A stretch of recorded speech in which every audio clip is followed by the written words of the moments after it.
Hello students, so today we are going to start our first chapter of physical chemistry, that is liquid solution. ठीक है, last class में हमने start किया था that is stereo chemistry. तो आपको हम पता है कि मंडे और वेडनेसडे आपका फिजिकल का लेक्चर जाएगा, फिजिकल एंड इनऑर्गेनिक, और सैटरडे आपकी ऑर्गेनिक जाएगी. ठीक है, तो आप उसी अकॉर्डिंग ध्यान रखें कि कौन से डे कौन सी क्लास है, तो उसी अकॉर्डिंग शीट भी अपनी कंप्लीट करें. ठीक है, so now we are going to start our physical का फर्स्ट चैप्टर हम स्टार्ट करने वाले हैं, दैट इज लिक्विड सॉल्यूशन. ठीक है, लिक्विड सॉल्यूशन स्टार्ट करने वाले हैं.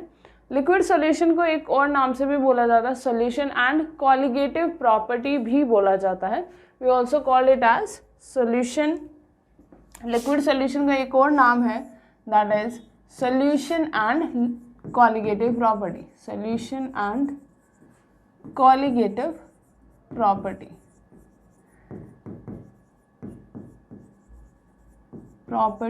ठीक है, तो ये वैसे हमारा फिजिकल का फर्स्ट चैप्टर है, तो थोड़ा सा कंसेप्चुअल बेस ही है.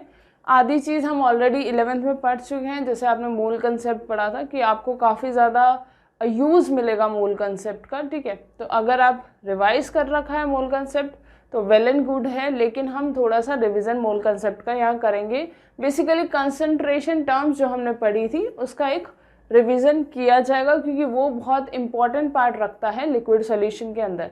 कि लिक्विड सॉल्यूशन में अगर हमें न्यूमेरिकल्स करने होते हैं तो हमें मोल कंसेप्ट का basic that is concentration terms पता होनी चाहिए कि कैसे फाइंड आउट करते हैं, तभी आप लिक्विड सॉल्यूशन का क्वेश्चन अटेम्प्ट कर सकते हैं. वैसे डरने वाली कोई बात नहीं है, क्योंकि हम कंसंट्रेशन टर्म्स का अच्छे से रिविजन करेंगे. क्वेश्चंस भी करके देखेंगे कैसे क्वेश्चंस पूछे जाएंगे कंसंट्रेशन टर्म्स में अगर पूछे जाएं. ठीक है, तो now we have liquid solution, या फिर बोल सकते हैं हम सॉल्यूशन एंड कॉलिगेटिव प्रॉपर्टी. ठीक है, नाम से ही पता चल रहा है कि वो लिक्विड सॉल्यूशन है. भाई हमने लिक्विड्स को 2-3 लिक्विड लिए, उन्हें अगर मिक्स कर दिया तो हमारे पास सॉल्यूशन बन गया एक लिक्विड सॉल्यूशन का. तो बेसिकली एक ट्रू सॉल्यूशन क्या होता है. ठीक है, अगर बोला जाए कि true solution, define true solution, तो हमें पता है मैंने एक कंटेनर में लिया वाटर, उसमें मैंने सॉल्ट ऐड किया. ठीक है, जैसे हम सॉल्ट ऐड करते हैं हमें पता है थोड़ी देर बाद जैसे हमने मिक्स किया सॉल्ट को, हमें क्या उसमें दिखता है कि सॉल्ट प्रेजेंट कहाँ है या वाटर कहाँ प्रेजेंट है. या फिर फॉर एग्जांपल अगर हम शुगर मिक्स करते हैं, ठीक है, शुगर मिक्स करते हैं तब भी हमारे पास सॉल्यूशन में हमें ये नहीं पता चलता है कि भाई सॉल्ट कहाँ है, इसमें शुगर कहाँ है, वाटर कहाँ है. ठीक है, तो बेसिकली ट्रू सॉल्यूशन एक ऐसा सॉल्यूशन होता है जो एक तो मिक्सेबल हो जाता है, बिल्कुल मिक्स हो गया. ठीक है, लिक्विड के अंदर जैसे हमने शुगर लिया, शुगर मिक्स हो गई किसके अंदर, वाटर के अंदर. तो बेसिकली वो अपनी आइडेंटिटी लूज़ कर चुके हैं, क्योंकि आइडेंटिटी लूज़ करने का मतलब क्या हो गया कि क्या मैं उस सॉल्यूशन में से अगर मैं देख के निकालना चाहूँ क्या वाटर निकाल उसमें से शुगर निकाल सकती हूँ या फिर सॉल्ट निकाल सकती हूँ. बेसिकली हमने एक सॉल्यूशन ऐसा बनाया है जिसे हम ट्रू सॉल्यूशन बोलते हैं. किसे बोलते हैं, जिसमें जो सब्सटेंस ऐड किए हैं वो अपनी आइडेंटिटी लूज़ कर जाते हैं, तो उस सॉल्यूशन को बोला जाता है ट्रू सॉल्यूशन. ठीक है, अब फॉर एग्जांपल अगर मैंने वाटर के अंदर सैंड ऐड करी, ठीक है, सैंड ऐड करने से क्या वो मिक्सेबल हो जाएगी, क्या वो घुल जाएगी, क्या थोड़ी देर बाद अगर आप मिक्स करके देखोगे तो सैंड भी अभी भी उसमें है. तो बेसिकली वो कैसा सॉल्यूशन है, वो सॉल्यूशन सस्पेंशन सॉल्यूशन है. सस्पेंशन क्या होता है that will study in surface chemistry में, हमें पता चलेगा सस्पेंशन क्या होता है, कैसे हम बताते हैं कि ये सॉल्यूशन सस्पेंशन है या ट्रू सॉल्यूशन है. बेसिकली ट्रू सॉल्यूशन का तो मुझे पता चल गया कि ऐसा सॉल्यूशन हो जिसमें हमने सॉल्यूट ऐड किया, फाइनली उन्होंने अपनी आइडेंटिटी लूज कर दी और एक सॉल्यूशन बनाया जिसे हम बोलते हैं क्या, ट्रू सॉल्यूशन. ठीक है, अगर हम शुगर उसमें क्या नाम है सैंड ऐड करते हैं तो उस सॉल्यूशन को हम सस्पेंशन बोलते हैं. वो ट्रू सॉल्यूशन नहीं है, क्योंकि वहाँ पे जो इंडिविजुअल सब्सटेंस है क्या वो अपनी आइडेंटिटी लूज़ करते हैं, नहीं, बिल्कुल नहीं करते. अगर मुझे वाटर में से सैंड निकालनी है तो मैं इजीली निकाल सकती हूँ सैंड. ठीक है, तो इसका मतलब वो अपनी आइडेंटिटी लूज़ नहीं करते. वो सॉल्यूशन जो होगा उसको हम सस्पेंशन बोलते हैं, अगर सैंड में वाटर मिक्स किया जाए या फिर शुगर विद वाटर, ऐसे सॉल्यूशन को ट्रू सॉल्यूशन बोला जाता है. ठीक है, तो फॉर एग्जांपल हम इसे एग्जांपल से समझ रहे हैं कैसा सॉल्यूशन होता है, किस किस टाइप के सॉल्यूशंस हमें देखने को मिलते हैं. First we have is water plus sugar, water plus sugar या फिर सॉल्ट, या फिर हम सॉल्ट को अगर मिक्स कर रहे हैं या दोनों को ही मिक्स कर रहे हैं, दोनों ही मिक्स कर दिए, तो हमारे पास क्या सिचुएशन होगी, वाटर प्लस शुगर को ऐड किया तो हमारे पास एक सॉल्यूशन आ गया और इस सॉल्यूशन को क्या बोला जाता है, बस भाई this is a true solution. True solution क्यों बोला जाता है, क्योंकि इंडिविजुअल सब्सटेंस जो है उन्होंने अपनी आइडेंटिटी लूज कर दी, ऐसे सॉल्यूशन को क्या बोला जाता है, ट्रू सॉल्यूशन। ठीक है, बेसिकली ऐसा भी बोला जा सकता है कि हम जो है ऐसे सॉल्यूशन को क्या बोलते हैं, ट्रू सॉल्यूशन बोलते हैं। अगर मुझे नॉर्मली आई से ये देखना है कि उसमें शुगर प्रेजेंट है या सॉल्ट प्रेजेंट है, कैसे हम देख के बता सकते हैं कि इसमें शुगर या सॉल्ट है, नहीं, हमें नहीं पता चलेगा। मान लो मैंने एक ग्लास में तो शुगर डिजोल्व करी और एक ग्लास में सॉल्ट डिजोल्व किया, ठीक है, अब आपको बोला जाए कि बताओ इसमें शुगर है या इसमें सॉल्ट है, क्या हम देख के बता सकते, नहीं, बिल्कुल नहीं। हम ट्रू सॉल्यूशन को देख के जज नहीं कर सकते कि भाई इसमें सॉल्ट होगा इसमें शुगर होगा। हाँ, टेस्ट करके ज़रूर हम बता सकते हैं, क्योंकि हमें पता है नमक का टेस्ट और शुगर का टेस्ट कैसा होता है, हम टेस्ट करके ज़रूर बता सकते हैं, बट नेकेड आई से, नॉर्मली आई से हम नहीं बता सकते कि ट्रू सॉल्यूशन कैसा दिखता है। ठीक है, सो बेसिकली ट्रू सॉल्यूशन बोला जाता है इसे, और इससे that can't be seen by eyes. क्या हम उसे आईज से देख सकते हैं, नहीं, ट्रू सॉल्यूशन को हम आईज से नहीं देख सकते। अगर मान लो एक केस हमारे पास ऐसा है कि हमारे पास सैंड प्लस वाटर, ठीक है, सैंड को वाटर में मिलाया तो हमें कैसा सॉल्यूशन मिलता है, दैट इज सस्पेंशन सॉल्यूशन। हमें पता है सैंड डिजोल्व तो नहीं होगी वाटर के अंदर, तो that solution is known as suspension solution. इसके बारे में हम पढ़ेंगे ज़रूर, that is in surface chemistry, suspension solution. ठीक है, सस्पेंशन सॉल्यूशन बोला जाता है। और क्या इसे हम नेकेड आई से या फिर आई से देख सकते हैं, हाँ बिल्कुल देख सकते हैं। सैंड को वाटर में डिजोल्व किया, मेरे पास कंटेनर में, क्या मैं देख के बता सकती हूँ इसमें सैंड है, हाँ बिल्कुल देख के बता सकते हैं, क्योंकि वो डिजोल्व भी नहीं होती। So these can be seen bye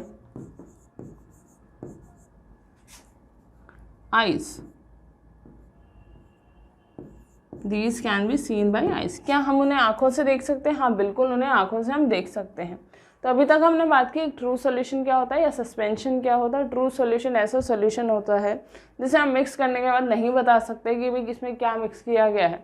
ठीक है, बेसिकली ऐसा बोला जाए कि जो सब्सटेंस जो हमने मिक्स करे हैं वो अपनी आइडेंटिटी को लूज कर जाते हैं। ठीक है, so next we have is, हाँ तो ये तो बात होगी। आगे हम बात करते हैं कि मिक्सचर कैसा हो सकता है। ठीक है, एक होमोजीनियस लिक्विड भी हो सकता है या होमोजीनियस सॉल्यूशन हो सकता है, या एक हेट्रोजीनियस सॉल्यूशन होता है। दो सॉल्यूशन के दो टाइप है basically, it can be homogeneous and heterogeneous. Homogeneous solution किसे बोला जाता है, बेसिकली ऐसे सब्सटेंस जो अपनी आइडेंटिटी को लूज कर देते हैं आफ्टर मिक्सिंग, ऐसे सॉल्यूशन को हम होमोजीनियस सॉल्यूशन बोलते हैं। हेट्रोजीनियस क्या होता है, ऐसे सब्सटेंस जो अपनी आइडेंटिटी को लूज नहीं करते हैं, ऐसे सब्सटेंस को हम हेट्रोजीनियस सॉल्यूशन बोलते हैं। ठीक है, तो basically we have two type of solution. Solution के हम दो टाइप देखते हैं, क्या क्या होते हैं, that is homogeneous and heterogeneous. Homogeneous कौन होते हैं भाई, ऐसे सब्सटेंस या ऐसा सॉल्यूशन जिसमें अपने जो सब्सटेंसेस ऐड किए हैं वो अपनी आइडेंटिटी को लूज कर जाए, तो बेसिकली होमोजीनियस सॉल्यूशन या होमोजीनियस मिक्सचर ऐसा मिक्सचर है दो या दो से ज़्यादा कंपाउंड का जो अपनी आइडेंटिटी को लूज कर जाते हैं। So we can write it as homogeneous mixture. Homogeneous mixture क्या होता है, homogeneous mixture, homogeneous mixture of two or more substance,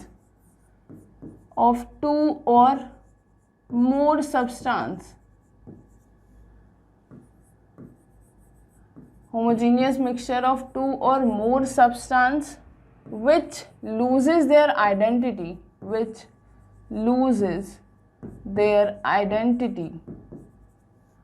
जो अपनी आइडेंटिटी को लूज कर जाते हैं on mixing.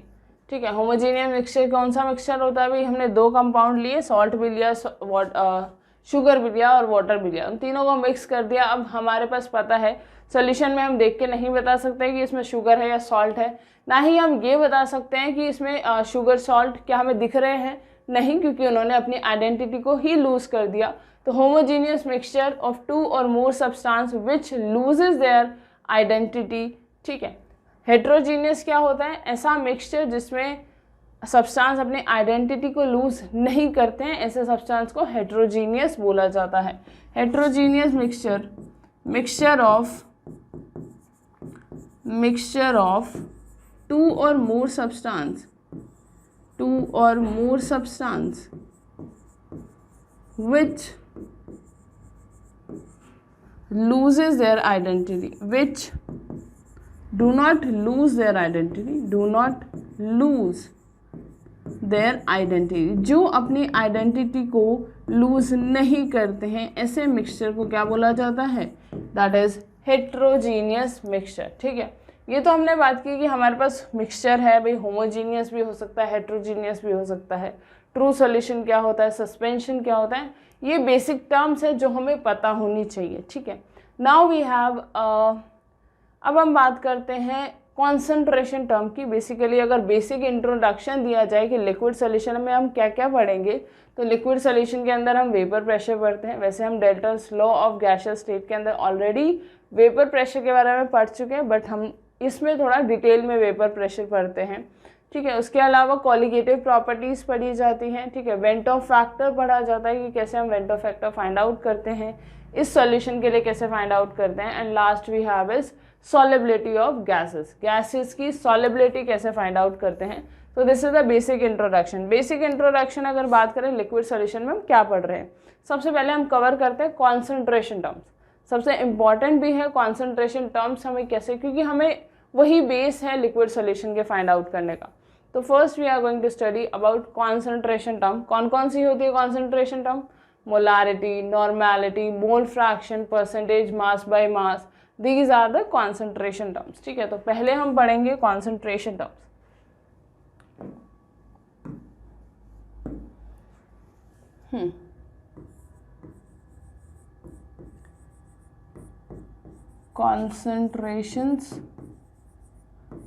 Concentration terms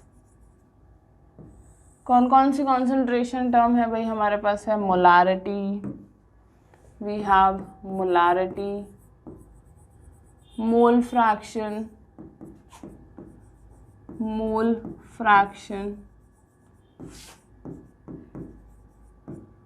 molality, normality, molarity. Normality भी एक कॉन्सेंट्रेशन टर्म है, नॉर्मेलिटी,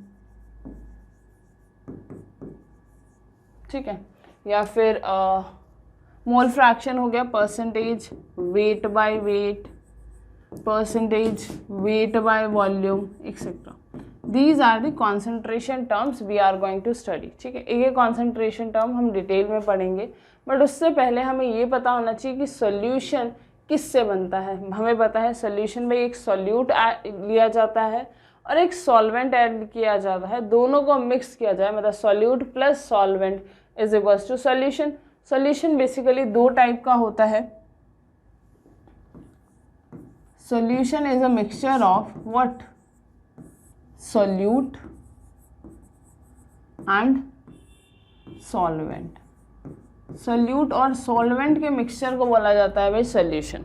अब बात आती है कि कैसे हमारे पास कुछ भी एग्जांपल दिया है, हम उस पर कैसे बताएंगे कि कौन सॉल्यूट है कौन सॉल्वेंट है। बेसिकली फॉर अ रेफरेंस यूँ बोला जाता है सॉल्यूट वो ऐसी क्वांटिटी है जो कम अमाउंट में प्रेजेंट होती है, उसको हम सॉल्यूट बोलते हैं। और सॉल्वेंट कौन होता है, जो ज़्यादा अमाउंट में प्रेजेंट होता है, वो सॉल्वेंट होता है। तो हम बोल सकते हैं solute which is present in lesser amount, which is present in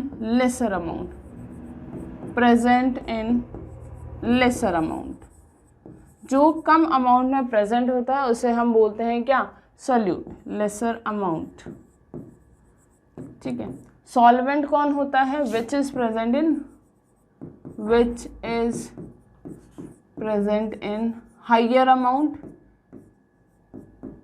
जो हायर अमाउंट में प्रेजेंट होगा उसे हम क्या बोलेंगे भाई, सॉल्वेंट है, ठीक है। फॉर एग्जाम्पल हमें बोला जाए 40% ऑफ इथेनॉल, ठीक है। इसका डेफिनेशन मैं बता देती हूँ, वैसे आप लोगों को पता भी होगा।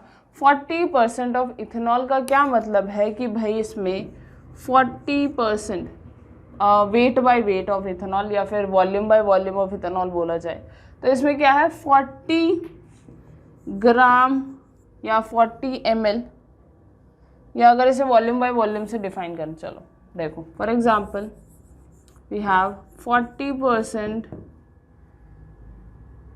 Ethanol by volume, ethanol by volume मतलब वॉल्यूम बाय वॉल्यूम है। For example 40% ethanol by volume है हमारे पास, इसका मतलब क्या है कि भाई 40 ml इथेनॉल प्रेजेंट है, ethanol in 100 ml of solution, 100 ml of solution के अंदर 40 ml क्या प्रेजेंट है भाई, इथेनॉल प्रेजेंट है।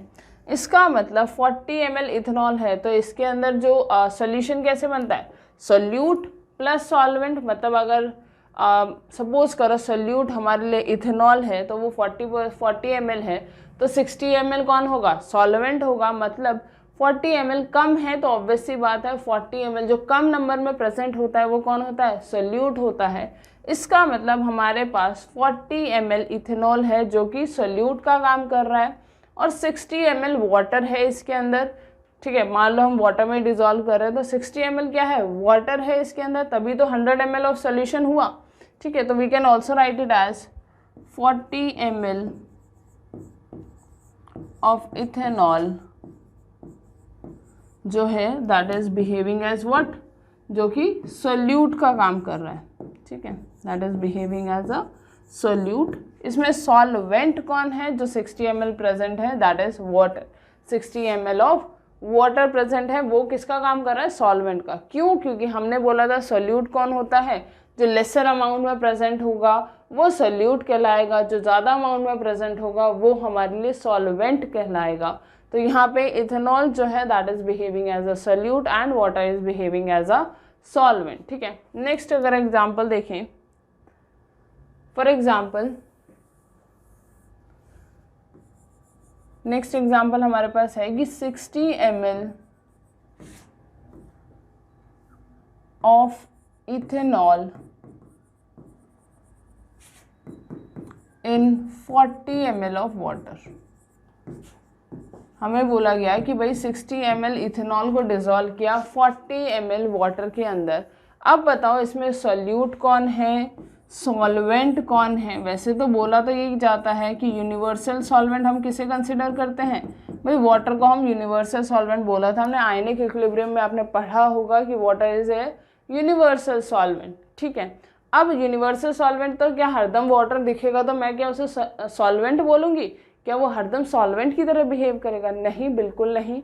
हम सोल्यूट उसे बोलते हैं जो कम अमाउंट में प्रेजेंट होता है, सॉल्वेंट किसे बोलते हैं जो ज़्यादा अमाउंट में प्रेजेंट होता है। सोल्यूट और सॉल्वेंट के मिक्सचर से सोल्यूशन बनता है, ठीक है। इसका मतलब इस क्वेश्चन में मुझसे पूछा गया 60 ml इथेनॉल है और 40 ml वाटर है, कम अमाउंट में कौन है, भाई वाटर कम अमाउंट में प्रेजेंट है। इसका मतलब सोल्यूट कौन है, यहाँ पे वाटर काम कर रहा है सोल्यूट का, तो water is a solute. Solute कौन हो जाएगा, दैट इज वाटर।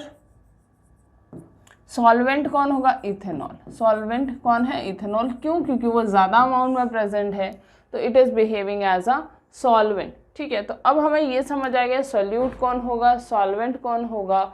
सोल्यूट और सॉल्वेंट के मिक्सचर से हमें सॉल्यूशन मिलेगा, ये चीज़ें हमें समझ आ गई। या फिर हम ये भी लिख सकते हैं कि solute plus solvent, solute plus solvent किसके बराबर होता है, भाई सोल्यूशन के बराबर होता है, that is equal to solution. तो किसी भी सोल्यूट को सॉल्वेंट में ऐड करोगे तो वो किसके बराबर है, उसके सोल्यूशन के बराबर है, ठीक है।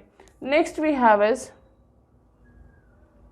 अब हम बात करते हैं कॉन्सेंट्रेशन टर्म्स की, ठीक है। ये तो हमने बात करी सोल्यूशन में सोल्यूट क्या होता है, सॉल्वेंट क्या होता है, सोल्यूशन क्या होता है, ये चीज़ें तो बात हो गई।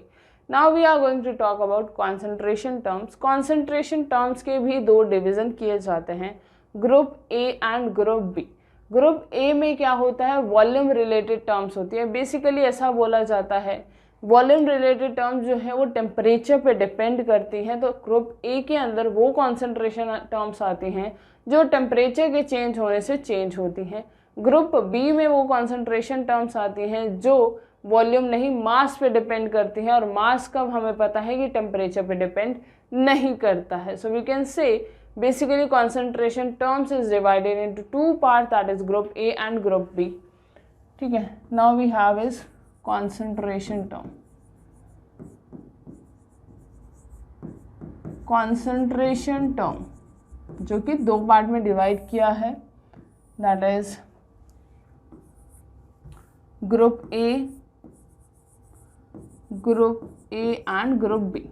ठीक है, क्यों डिवाइड किया जाता है वैसे ग्रुप ए और ग्रुप बी में? Because of temperature dependence. Temperature dependence की वजह से हमने दो पार्ट में डिवाइड किया है। ग्रुप ए में वो कॉन्सेंट्रेशन टर्म्स आएंगी जो वॉल्यूम पे डिपेंड करती हैं, वॉल्यूम डिपेंडेंट जो कॉन्सेंट्रेशन टर्म वॉल्यूम पे डिपेंड करेंगी वो ग्रुप ए में आएंगी। ग्रुप बी में कौन सी आएंगी? जो मास पे डिपेंड करती हैं, दैट इज मास डिपेंडेंट। ठीक है, अब फ़र्क क्या होता है दोनों में? दोनों का टेम्परेचर का फ़र्क होता है कि भाई यहाँ पे जो टर्म्स हैं they are depend on temperature, ठीक है, वो टेम्परेचर पे डिपेंड करती है। इसका मतलब टेम्परेचर के बदलने से ये जो कॉन्सेंट्रेशन टर्म्स हैं वो बदलती हैं। ये जो होता है that is independent of temperature,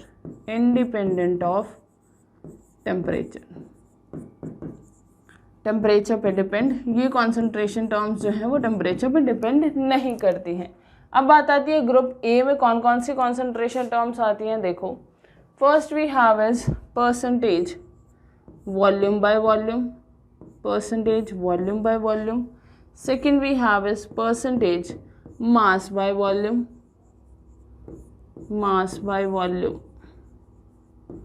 third term we have is molarity,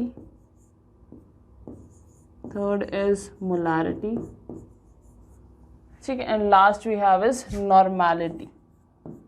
ठीक है, तो ये कॉन्सेंट्रेशन टर्म्स किस पे डिपेंड करेंगी भाई? वॉल्यूम पे डिपेंड करेंगी, या फिर हम बोल सकते हैं टेम्परेचर डिपेंडेंट कॉन्सेंट्रेशन टर्म्स है। ग्रुप बी में कौन आती है? जो mass dependent, basically that is percentage weight by weight, ठीक है, mole fraction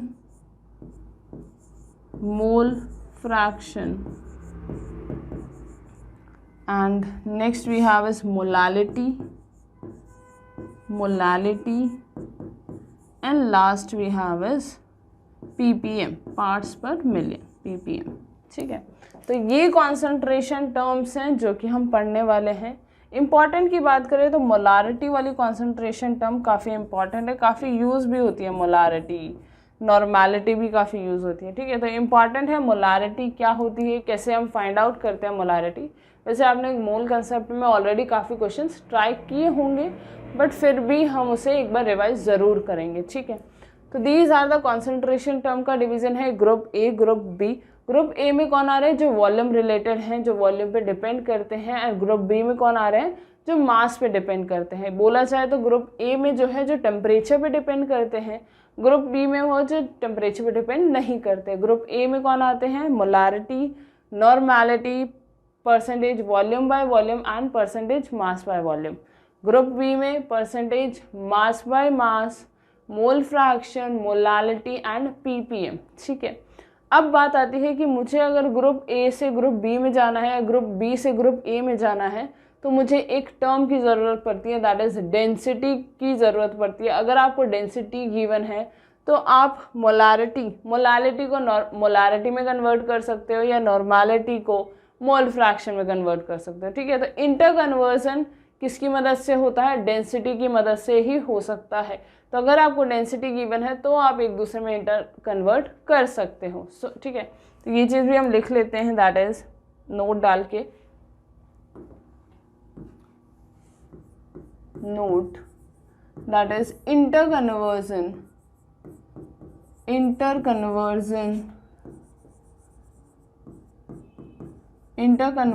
between group A and group B,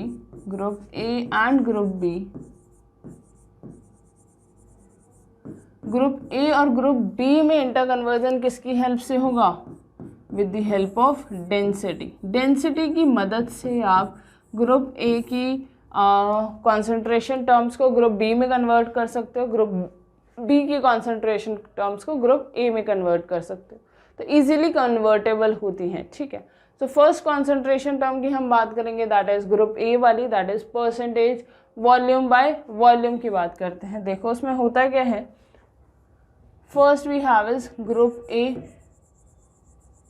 group A की कौन सी है, that is percentage volume by volume, volume by volume, इसको हम ऐसे भी लिख सकते हैं, दैट इज और परसेंटेज वॉल्यूम बाय वॉल्यूम, ठीक है। पहले तो इस पे आने से पहले हम ये बताते हैं कि परसेंटेज वॉल्यूम बाय मास, अच्छा ये भी लिखा मिल सकता है, दैट इज और परसेंटेज बाय वॉल्यूम, ठीक है, that means percentage volume by volume की ही बात हो रही है, ठीक है।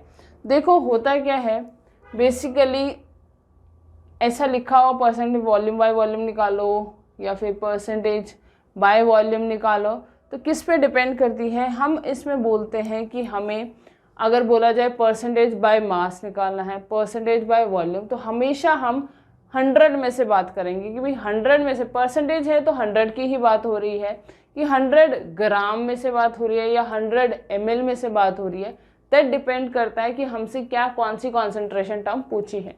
जैसे अगर यहाँ की बात करें परसेंटेज वॉल्यूम बाय वॉल्यूम पूछा है, तो इसका मतलब हमसे पूछा है कि 100 ml सोल्यूशन के अंदर कितना तो सोल्यूट होगा और कितना सॉल्वेंट होगा, ठीक है। अगर आगे हम बात करें, that is percentage volume mass by volume, ठीक है, उसमें कितना मास ऑफ सोल्यूट होगा, कितने 100 ml ऑफ सोल्यूशन के अंदर। तो हमें इसमें जो रेफरेंस या फिर परसेंटेज वर्ड जो यूज़ करते हैं वो किस लिए करते हैं कि भाई हमें 100 में से बताना है, ठीक है। अगर वॉल्यूम बोला है बाय वॉल्यूम तो मतलब 100 ml में से बताना है, 100 बाय मास पूछा है तो मतलब 100 ग्राम में से बताना है, ठीक है। तो अगर हमें ये गिवन है, एक बेसिकली छोटा सा नोट है, इससे रिलेटेड चीज़ नहीं है, अगर हमें बोल सकते हैं परसेंटेज दिया है तो we are talking with respect to, WRT stand for with respect to 100, with respect to 100 की बात कर रहे हैं, ठीक है, 100 में से बात कर रहे हैं। तो अगर मुझे बोला परसेंटेज बाय वॉल्यूम, इसका मतलब हम किस में से बात कर रहे हैं भाई, 100 ml की बात कर रहे हैं।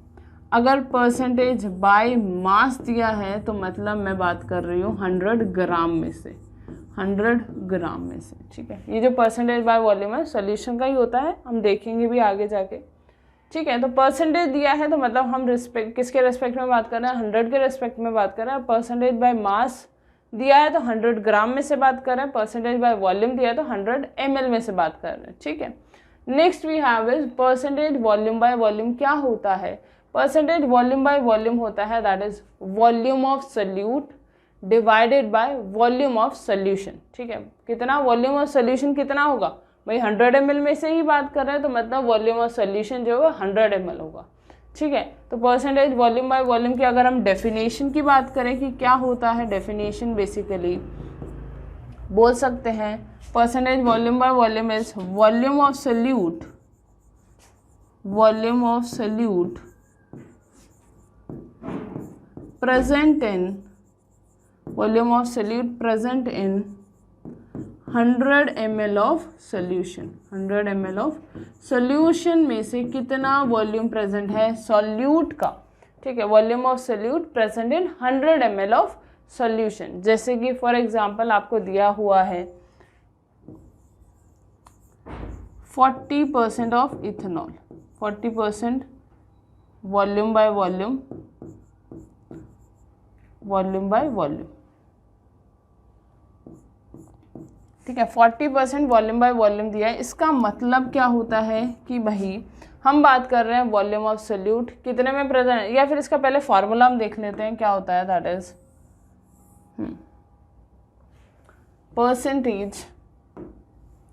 परसेंटेज वॉल्यूम बाय वॉल्यूम का फॉर्मूला क्या होता है, that is volume of solute volume of solute divided by volume of solution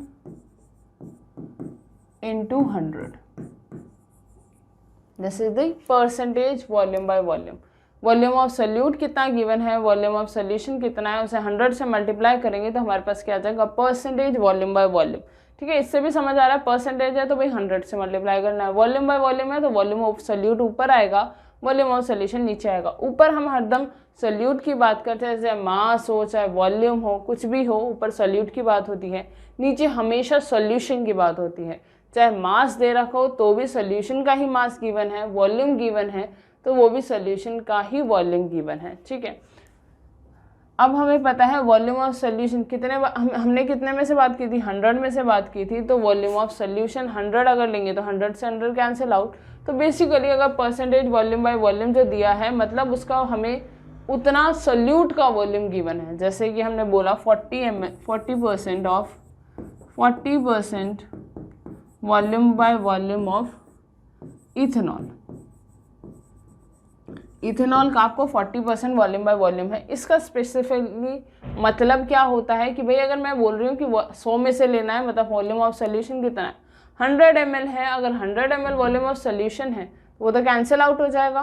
for example जैसे 40% volume by volume of ethanol है, इसका मतलब क्या है, 40 ml इथेनॉल है किसमें, ethanol in 100 ml of solution, 100 ml of solution के अंदर। ठीक है, या फिर आप यहाँ से भी निकाल सकते हैं, अगर 40% weight by weight volume by volume given है तो यहाँ पे क्या रखेंगे, 40 is equals to volume of solute upon volume of solution कितना लेंगे, दैट इज 100, क्योंकि हम जो लेते हैं वॉल्यूम ऑफ सोल्यूशन इज 100, जिसके you can say percentage by volume दिया हो या परसेंटेज बाय मास दिया हो, तो हमेशा हम सॉल्यूशन का वॉल्यूम जो लेते हैं वो 100 ml लेते हैं, और अगर मास दिया हो तो 100 ग्राम ऑफ सोल्यूशन है। ठीक है, तो इसका मतलब अगर यहाँ पे 40 आया is equal to volume of solute divided by 100, 100 से 100 कैंसिल आउट, तो वॉल्यूम ऑफ सोल्यूट कितना है, जितना परसेंटेज वॉल्यूम बाय वॉल्यूम है। इसका मतलब 40 ml जो है वो इथेनॉल है कितने में, 100 ml ऑफ सोल्यूशन के अंदर। अच्छा याद रखना ये जो सोल्यूट का वॉल्यूम है वो भी ml में ही होगा। हमने डेफिनेशन में लिखा था that is volume of solute किसने, in ml present in 100 ml of solution. ठीक है, तो this will be the question. अब मान लो हमसे ये बोला जाए, if we have next example 30% volume by volume of urea. ठीक है, यूरिया का हमें दिया है 30% वॉल्यूम बाय वॉल्यूम। ठीक है, इसका मतलब 30 ml यूरिया प्रेजेंट है 100 ml सॉल्यूशन के अंदर। इसका मतलब क्या हो गया, 30 ml of urea in 100 ml of solution. अब हमें ऐसा बोला जाए कि भाई सॉल्यूशन 100 ml नहीं है, मान लो सपोज करो हमसे एक क्वेश्चन दिया गया, उसमें हमारे पास वॉल्यूम ऑफ सॉल्यूशन जो है वो 100 ml नहीं है, उन्होंने ऑलरेडी स्पेसिफाई किया गया है कि 10 ml ऑफ सॉल्यूशन है।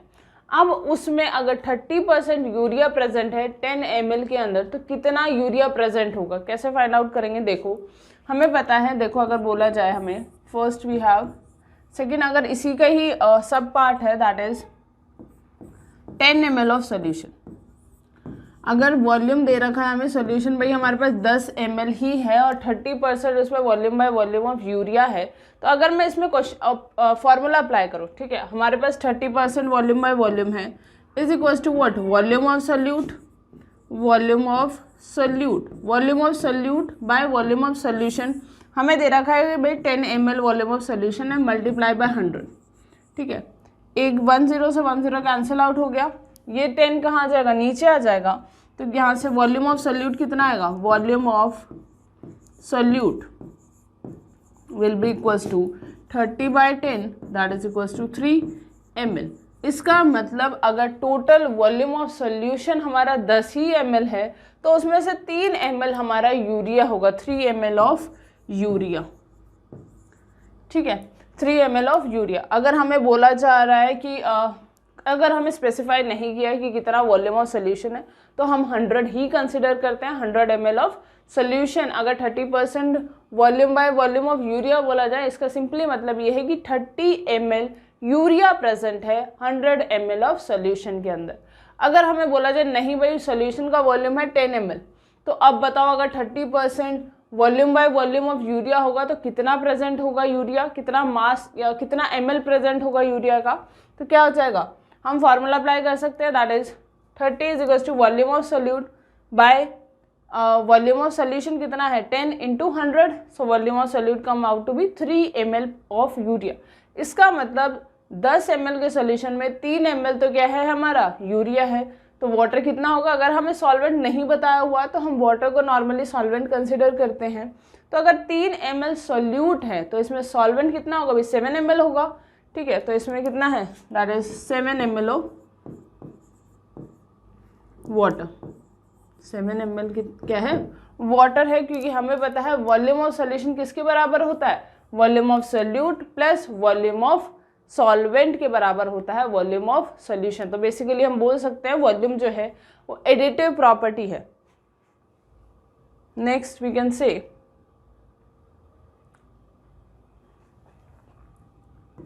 That is volume of solution किसके बराबर होता है, that is volume of solute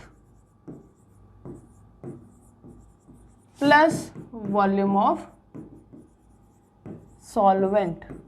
solvent के वॉल्यूम के बराबर होता है, क्योंकि volume is an additive property. तो अगर हमारे पास सोल्यूट का वॉल्यूम है, सोल्यूशन का वॉल्यूम है, तो हम वॉल्यूम ऑफ सॉल्वेंट निकाल सकते हैं, या सॉल्वेंट का है सोल्यूशन का है तो सोल्यूट का भी इजीली फाइंड किया जा सकता है, ठीक है। तो इसके बाद हम देखते हैं क्वेश्चन हमसे पूछा गया है, तो वॉल्यूम ऑफ सोल्यूशन जो है वॉल्यूम ऑफ सोल्यूट और सॉल्वेंट के बराबर होता है। This is an important formula, और यू कैन से वॉल्यूम जो है एडिटिव प्रॉपर्टी है। एडिटिव प्रॉपर्टी मतलब हम ऐड कर सकते हैं वॉल्यूम को, ठीक है। नेक्स्ट वी हैव एक क्वेश्चन दिया गया हमसे, उसमें देखो हमें क्वेश्चन गिवन है कि how many ml of ethanol should be added in 250 ml of water. कितना इथेनॉल हम ऐड कर सकते हैं किसमें, 250 ml ऑफ वाटर के अंदर, ताकि हमें जो सॉल्यूशन मिले उसका 80% volume by volume of solvent हो, ठीक है। अब एक चीज़ हमेशा याद रखना, या फिर इस क्वेश्चन से भी हमें समझ आ रहा है कि 80% volume by volume of solvent बोला है। हमेशा याद रखना, परसेंटेज वॉल्यूम बाय वॉल्यूम हो या वॉल्यूम बाय मास हो, या फिर मास बाय वॉल्यूम हो या मास बाय मास हो, ठीक है, परसेंटेज जब भी होगी हरदम सॉल्वेंट के रेस्पेक्ट में, जैसे यहाँ पे तो सॉल्वेंट दिया है, बट हरदम वो किसके रेस्पेक्ट में होगी, सोल्यूट के रेस्पेक्ट में होगी। जैसे कि हमने फॉर्मूला भी लिखा था कि परसेंटेज वॉल्यूम बाय वॉल्यूम क्या होता है भाई, परसेंटेज वॉल्यूम बाय वॉल्यूम हमने क्या बोला था, क्या होता है, volume of solute by volume of solution, volume of solute, solute by volume of solution into 100। ये तो था हमारा क्या, परसेंटेज वॉल्यूम बाय वॉल्यूम। तो हम किसके रेस्पेक्ट में बात कर रहे थे, सोल्यूट के वॉल्यूम के रेस्पेक्ट में। तो यहाँ पे ध्यान इंपॉर्टेंट चीज़ है, क्योंकि 80% वॉल्यूम बाय वॉल्यूम देख के सब ये सोचते हैं कि मतलब हमें ये दे रखा है कि भाई 80 ml इथेनॉल प्रेजेंट है 100 ml ऑफ सोल्यूशन के अंदर। सबका ध्यान यही जाता है और यहीं पे होती है गलती। देखो अगर आप ऐसा करते हो 80% volume by volume of solvent दिया है, अगर आपने ये लिख दिया, क्या लिखा, that is 80 ml of solute in 100 ml of solution, अगर आपने ये लिख दिया तो ये बिल्कुल गलत हो जाएगा। दिस इज अ गलत डेफिनेशन, मतलब हम ये चीज़ नहीं लिख सकते हैं। क्यों नहीं लिख सकते हैं, क्योंकि यहाँ 80% volume by volume of solvent दिया है, ना कि सोल्यूट के रेस्पेक्ट में वॉल्यूम बाय वॉल्यूम दिया है। परसेंटेज वॉल्यूम बाय वॉल्यूम जो है वो हम सोल्यूट के रेस्पेक्ट में बात करते हैं। तो जब भी आपको सॉल्वेंट का दे रखा हो परसेंटेज वॉल्यूम बाय वॉल्यूम, तो सबसे पहले percentage volume by volume solute के रेस्पेक्ट में बात करो, देखो टोटल परसेंटेज कितना होता है, 100% होता है, मतलब सॉल्वेंट के रेस्पेक्ट में इतना है तो सॉल्यूट के रेस्पेक्ट में कितना होगा, 20%। तो हम बोल सकते हैं कि finally we have 20% volume by volume. इसका मतलब 20% वॉल्यूम बाय वॉल्यूम ऑफ किसका है, सॉल्यूट। इसका मतलब अब हम बोल सकते हैं कि 20 ml of solute in 100 ml of solution. 100 ml of solution के अंदर क्या है, 20 ml ऑफ सॉल्यूट प्रेजेंट है। अब हमें सॉल्यूट के बारे में बताया हुआ है कि इथेनॉल सॉल्यूट है और वाटर सॉल्वेंट, क्योंकि वाटर कितना ऐड कर रहे हैं, 250 ml, ठीक है। तो इथेनॉल, तो हम यहाँ से बोल सकते हैं कि 20 ml ऑफ इथेनॉल है, ethanol in 100 ml of solution के अंदर, ठीक है। इथेनॉल हमारे लिए क्या है, सॉल्यूट है और वाटर हमारे लिए सॉल्वेंट है, ठीक है। तो हमें ये इन्फॉर्मेशन तो पता है कि 20 ml इथेनॉल है 100 ml ऑफ सॉल्यूशन के अंदर। अब पर वो क्या बोल रहा है, उसने हमसे क्वेश्चन क्या पूछा है कि भाई कितना इथेनॉल ऐड करें किसमें, 250 ml ऑफ वाटर के अंदर, कि हमें 80% volume by volume of solute मिल जाए, सॉरी सॉल्वेंट मिल जाए। सॉल्यूट का कितना था, 20%। तो अगर हम फार्मूला अप्लाई करें, परसेंटेज वॉल्यूम बाय वॉल्यूम कितना है सॉल्यूट का, 20 is equals to volume of solute, volume of ethanol जो कि हमें फाइंड आउट करना है, जो कि हमसे पूछा गया है, divided by volume of solution. अब हमें पूछ क्या रहा है कि 250 ml का 250 ml वाटर हम कितने सॉल्यूट में ऐड करें।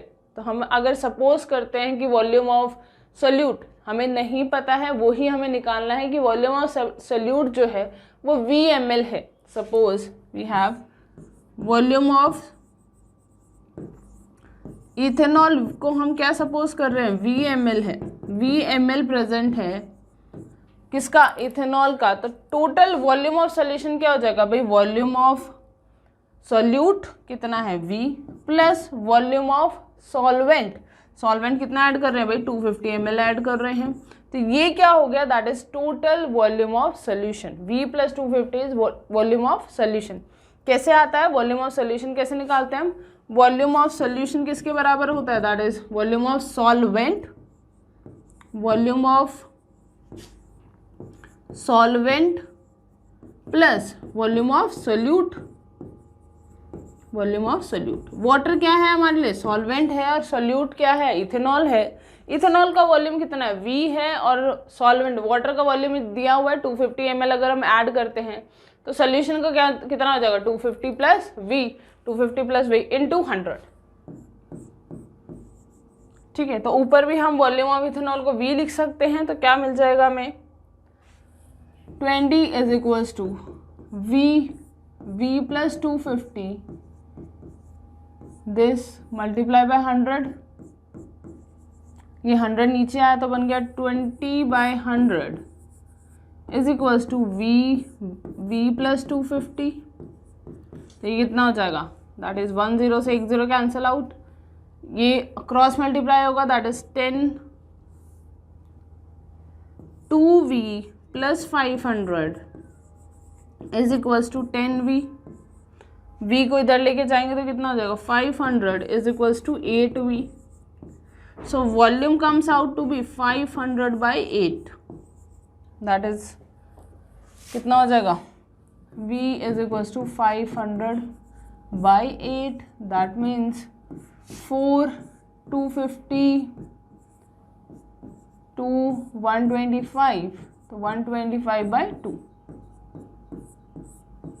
That is equals to 62.5 ml।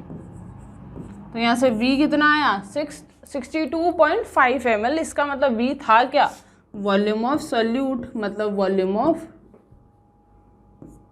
Ethanol, volume of ethanol कितना आ गया, दैट इज 62.5 ml इथेनॉल को डिजोल्व करना पड़ेगा 250 ml ऑफ वाटर के अंदर, ताकि हमारे पास percentage weight by weight of solute कितना आ जाए, 20%, ठीक है। तो this will be the solution. इसमें इंपॉर्टेंट चीज़ क्या थी, ये तो हमने फॉर्मूला ही अप्लाई किया, इसमें कुछ खास नहीं था। आप वैसे यूनिटरी मेथड से भी ट्राई कर सकते हो, क्योंकि हमें पता है, हमें एक चीज़ ही ध्यान रखनी थी कि percentage volume by volume of solvent दिया था, उस सॉल्वेंट की परसेंटेज वॉल्यूम बाय वॉल्यूम से हमें percentage volume by volume solute का निकालना था, क्योंकि हम सोल्यूट के रेस्पेक्ट में ही बात करते हैं। तो सोल्यूट का अगर हमें पता चल गया तो हम यूनिटरी मेथड से भी आप अप्लाई कर सकते हैं। कैसे, देखो एक वो मेथड भी देखते हैं, आपको जो समझ आए। अगर आपको फार्मूला से समझ आ रहा है तो आप फार्मूला ही अप्लाई करें, अगर आपको यूनिटरी मेथड ज़्यादा ईजी लग रहा है तो यूनिटरी मेथड ही अप्लाई करें, ठीक है। तो देखो यूनिटरी मेथड क्या कहता है, और ठीक है, इसके अलावा एक और तरीका है निकालने का। हमें पता है क्या है, 20% volume by volume of solute आया। इसका मतलब क्या था कि 20 ml of ethanol in 100 ml of solution के अंदर है, 100 ml ऑफ सॉल्यूशन के अंदर 20 ml इथेनॉल प्रेजेंट है, ठीक है। अगर हमसे बोला जाए, सपोज करो हमारे पास वॉल्यूम ऑफ सॉल्यूशन तो नहीं दिया हुआ है, हमें वॉल्यूम ऑफ सोल्यूट भी नहीं दिया हुआ, हमें वॉल्यूम ऑफ किसका, वॉल्यूम ऑफ सोल्यूट तो हमें फाइंड आउट ही करना है, हमें वॉल्यूम ऑफ सॉल्वेंट दिया है, ठीक है। तो अगर 20 ml इथेनॉल 100 ml सॉल्यूशन के अंदर प्रेजेंट है तो 20% वॉल्यूम बाय वॉल्यूम सोल्यूट का मतलब हमने लिख लिया क्या होता है, 20 ml इथेनॉल प्रेजेंट है इन 100 ml ऑफ सोल्यूशन। अगर वॉल्यूम ऑफ सोल्यूशन 100 है और सोल्यूट हमारा 20 ml है, ठीक है, तो सॉल्वेंट कितना हो जाएगा 80 ml। तो हम ऐसा भी लिख सकते हैं कि 20 ml of ethanol in 80 ml of water. 80 ml कहाँ से आया भाई, हमें पता है सॉल्यूशन का वॉल्यूम पता है, सोल्यूट का वॉल्यूम पता है, तो वॉल्यूम ऑफ सॉल्वेंट निकाल सकते हैं, हाँ बिल्कुल। तो 100 - 20 इज 80 ml ऑफ वाटर में प्रेजेंट है कितना इथेनॉल, 20 ml ऑफ इथेनॉल। तो अगर हम बात करें 1 ml ऑफ वाटर के अंदर कितना इथेनॉल प्रेजेंट होगा, दैट इज 20/80, ठीक है। अब हमें निकालना कितने में है, 250 ml ऑफ वाटर में निकालना है। 250 ml ऑफ वाटर के अंदर कितना इथेनॉल प्रेजेंट होगा भाई, 20/80 मल्टीप्लाई बाय 250 कितना आ जाएगा, that is 004, that is equals to 250/4, so that is equals to 62.5 ml। Same जैसे कि हमने फॉर्मूला अप्लाई करके निकाला था 62.5 ml, यहाँ पे भी 60 कितना आया, 62.5 ml के बराबर आया, ठीक है। तो यूनिटरी मेथड अगर किसी को इजी लगता है तो वो ही अप्लाई करो, और अगर आपको फार्मूला से इजी लगता है कि फार्मूला अप्लाई करने से ज़्यादा इजीली हमें सवाल पता चल रहा है तो वो चीज़ अच्छी है। बट यूनिटरी मेथड से आपको थोड़ी सी ये समझ आता है कि आप कैसे क्वेश्चन को सॉल्व कर रहे हो, क्या आप निकाल रहे हो। फार्मूले में हमें बस याद कर लेते हो और फार्मूला अप्लाई कर देते हैं, ठीक है। अगर हम फार्मूला भूल जाए तो, अगर फार्मूला भूल गए तो यूनिटरी मेथड बेस्ट है, ताकि आपको चीज़ें भी समझ आए, कंसेप्ट भी समझ आए और क्वेश्चन भी सॉल्व हो जाए। तो वही मेथड ज़्यादा है और जल्दी भी हो जाता है, ठीक है। यूनिटरी मेथड ज़्यादा जल्दी हो जाता है, ठीक है। यहाँ पे तो हमने एक एक लाइन लिखी इसलिए थोड़ा टाइम लग गया, बट यूनिटरी मेथड फास्ट होता है कंपैरेटिवली, ठीक है। तो ये क्वेश्चन था, इसको हमने 2 मेथड से अप्लाई किया, आप देख लेना जो आपको कंफर्टेबल लगे उसी के अकॉर्डिंग, ठीक है। तो ये तो था परसेंटेज वॉल्यूम बाय वॉल्यूम, ठीक है। नेक्स्ट ग्रुप ए का सेकेंड कॉन्सेंट्रेशन टर्म क्या है, that is mass by volume. Second we have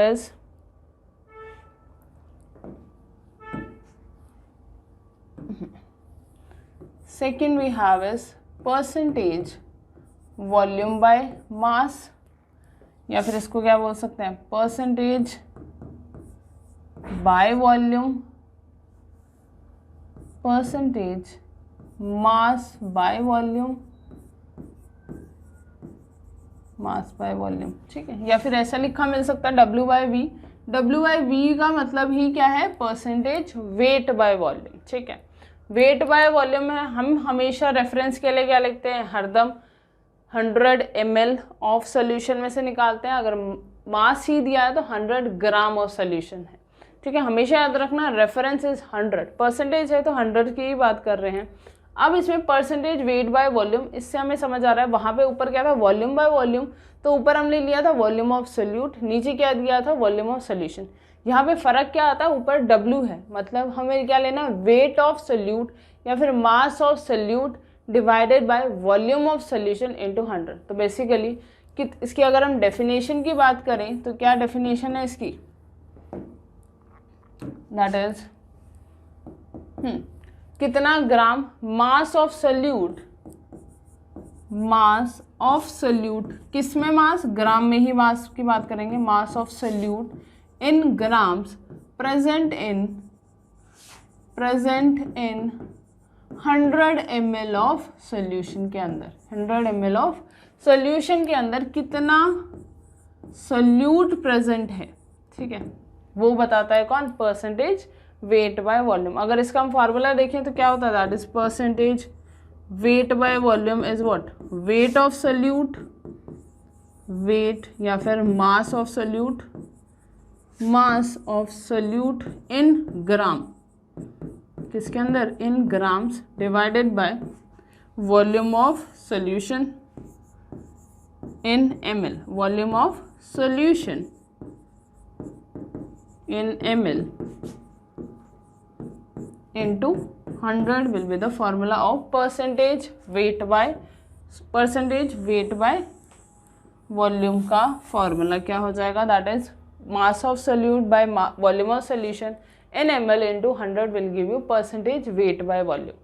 ठीक है, अब इस पे क्वेश्चन कैसे किया जाता है, देखो फॉर एग्जांपल अगर हम वही क्वेश्चन को दोबारा रिपीट करें, देखो, या फिर यूरिया वाला भी ले सकते हैं वैसे, 30% weight by volume of urea, अगर हमें ये क्वेश्चन दिया है 30% वेट बाय वॉल्यूम, इसमें वही वॉल्यूम अगर हम चेंज करेंगे तो यूरिया का मास कैसे निकाल सकते हैं वो भी हम बताते हैं।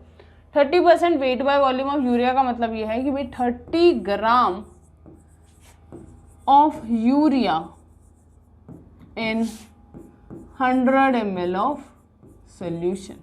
ठीक है, जब भी ये मिले तुम्हें कि 30% वेट बाय वॉल्यूम है या वॉल्यूम बाय वॉल्यूम है, तो सिंपली मतलब है जो परसेंटेज दिया है तो वो तो सोल्यूट का है, डिपेंड करता है ऊपर वॉल्यूम है तो वॉल्यूम ऑफ सोल्यूट है, अगर वेट है तो वेट ऑफ सोल्यूट है।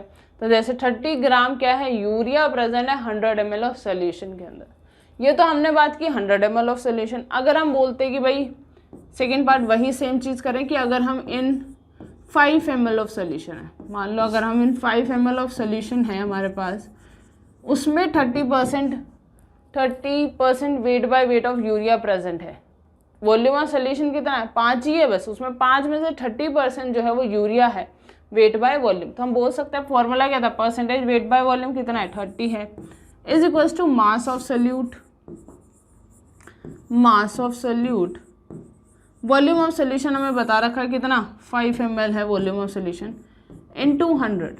ठीक है, तो ये कितना आ गया, mass of solute comes out to be, mass of solute कितना आ जाएगा, that is 30 multiply by 5 divided by 100, 0 से 0 cancel out, that is equals to 15 by 10। इसका मतलब 1.5 ग्राम ऑफ यूरिया प्रेजेंट है कितने, 5 ml ऑफ सोल्यूशन के अंदर 1.5 ग्राम यूरिया प्रेजेंट है किसमें, 5 ml of solution, 1.5 gram of urea in 5 ml of solution के अंदर, 5 ml ऑफ सोल्यूशन के अंदर, 5 ml सोल्यूशन के अंदर 1.5 ग्राम हमारा यूरिया प्रेजेंट है।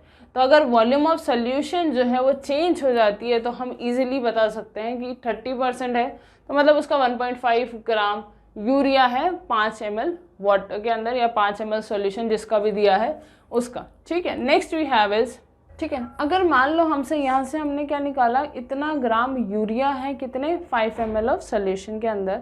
अब अगर हमसे ये पूछे कि मान लो सॉल्वेंट हमने यूज़ किया वाटर, ठीक है, अगर स्पेसिफाई नहीं होता हम सॉल्वेंट किसको कंसिडर करते हैं, वाटर को। तो अगर ये पूछा जाए कि भाई वाटर का मास बताओ, ठीक है, अगर मास हमसे पूछा जाए कि कितना सॉल्वेंट का मास मिल रहा है वो फॉर्म बताना है हमें, third question we have is, इसी में बताते हैं 30% weight by volume of urea है। तो देखो कैसे निकालेंगे,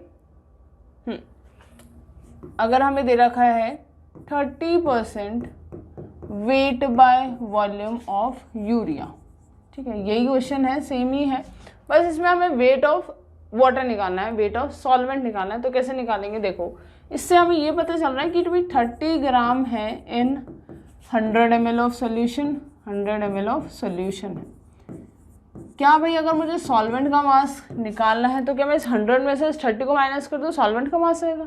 नहीं, ये गलती बिल्कुल मत कर देना। यहाँ हमारा मास है, यहाँ हमारा वॉल्यूम है, इस वॉल्यूम से अगर मास सब्ट्रैक्ट करेंगे तो क्या हमें मास पता चलेगा? नहीं, बिल्कुल नहीं, ये गलती मत कर देना। ठीक है, तो बट यहाँ पे हमें एक डेंसिटी की ज़रूरत पड़ेगी भाई, डेंसिटी से ही का ही रिलेशन है मास और वॉल्यूम से। हमें पता है डेंसिटी क्या होता है, that is density is equals to mass by volume.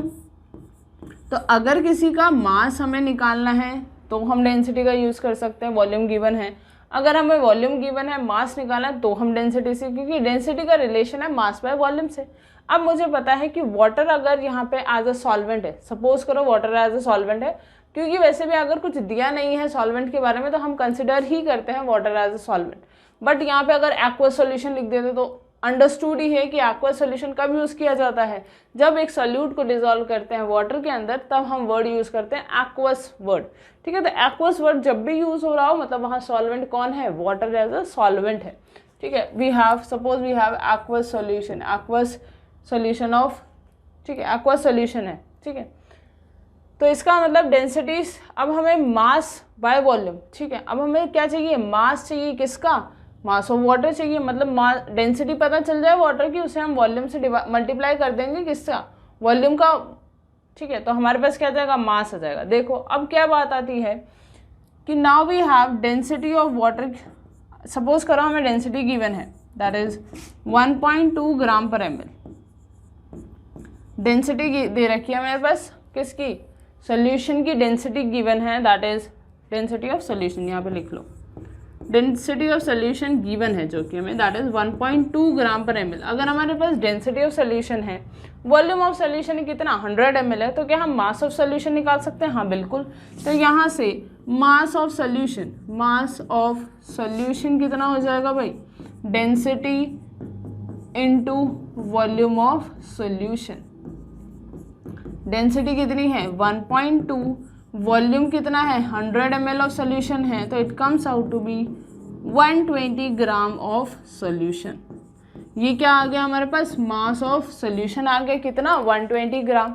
हमें तो वाटर का चाहिए था, मतलब सॉल्वेंट का मास निकालना था, बट हमारे पास सोल्यूट का मास है और सोल्यूशन का मास है, तो क्या हम सॉल्वेंट का मास निकाल सकते हैं? हाँ बिल्कुल।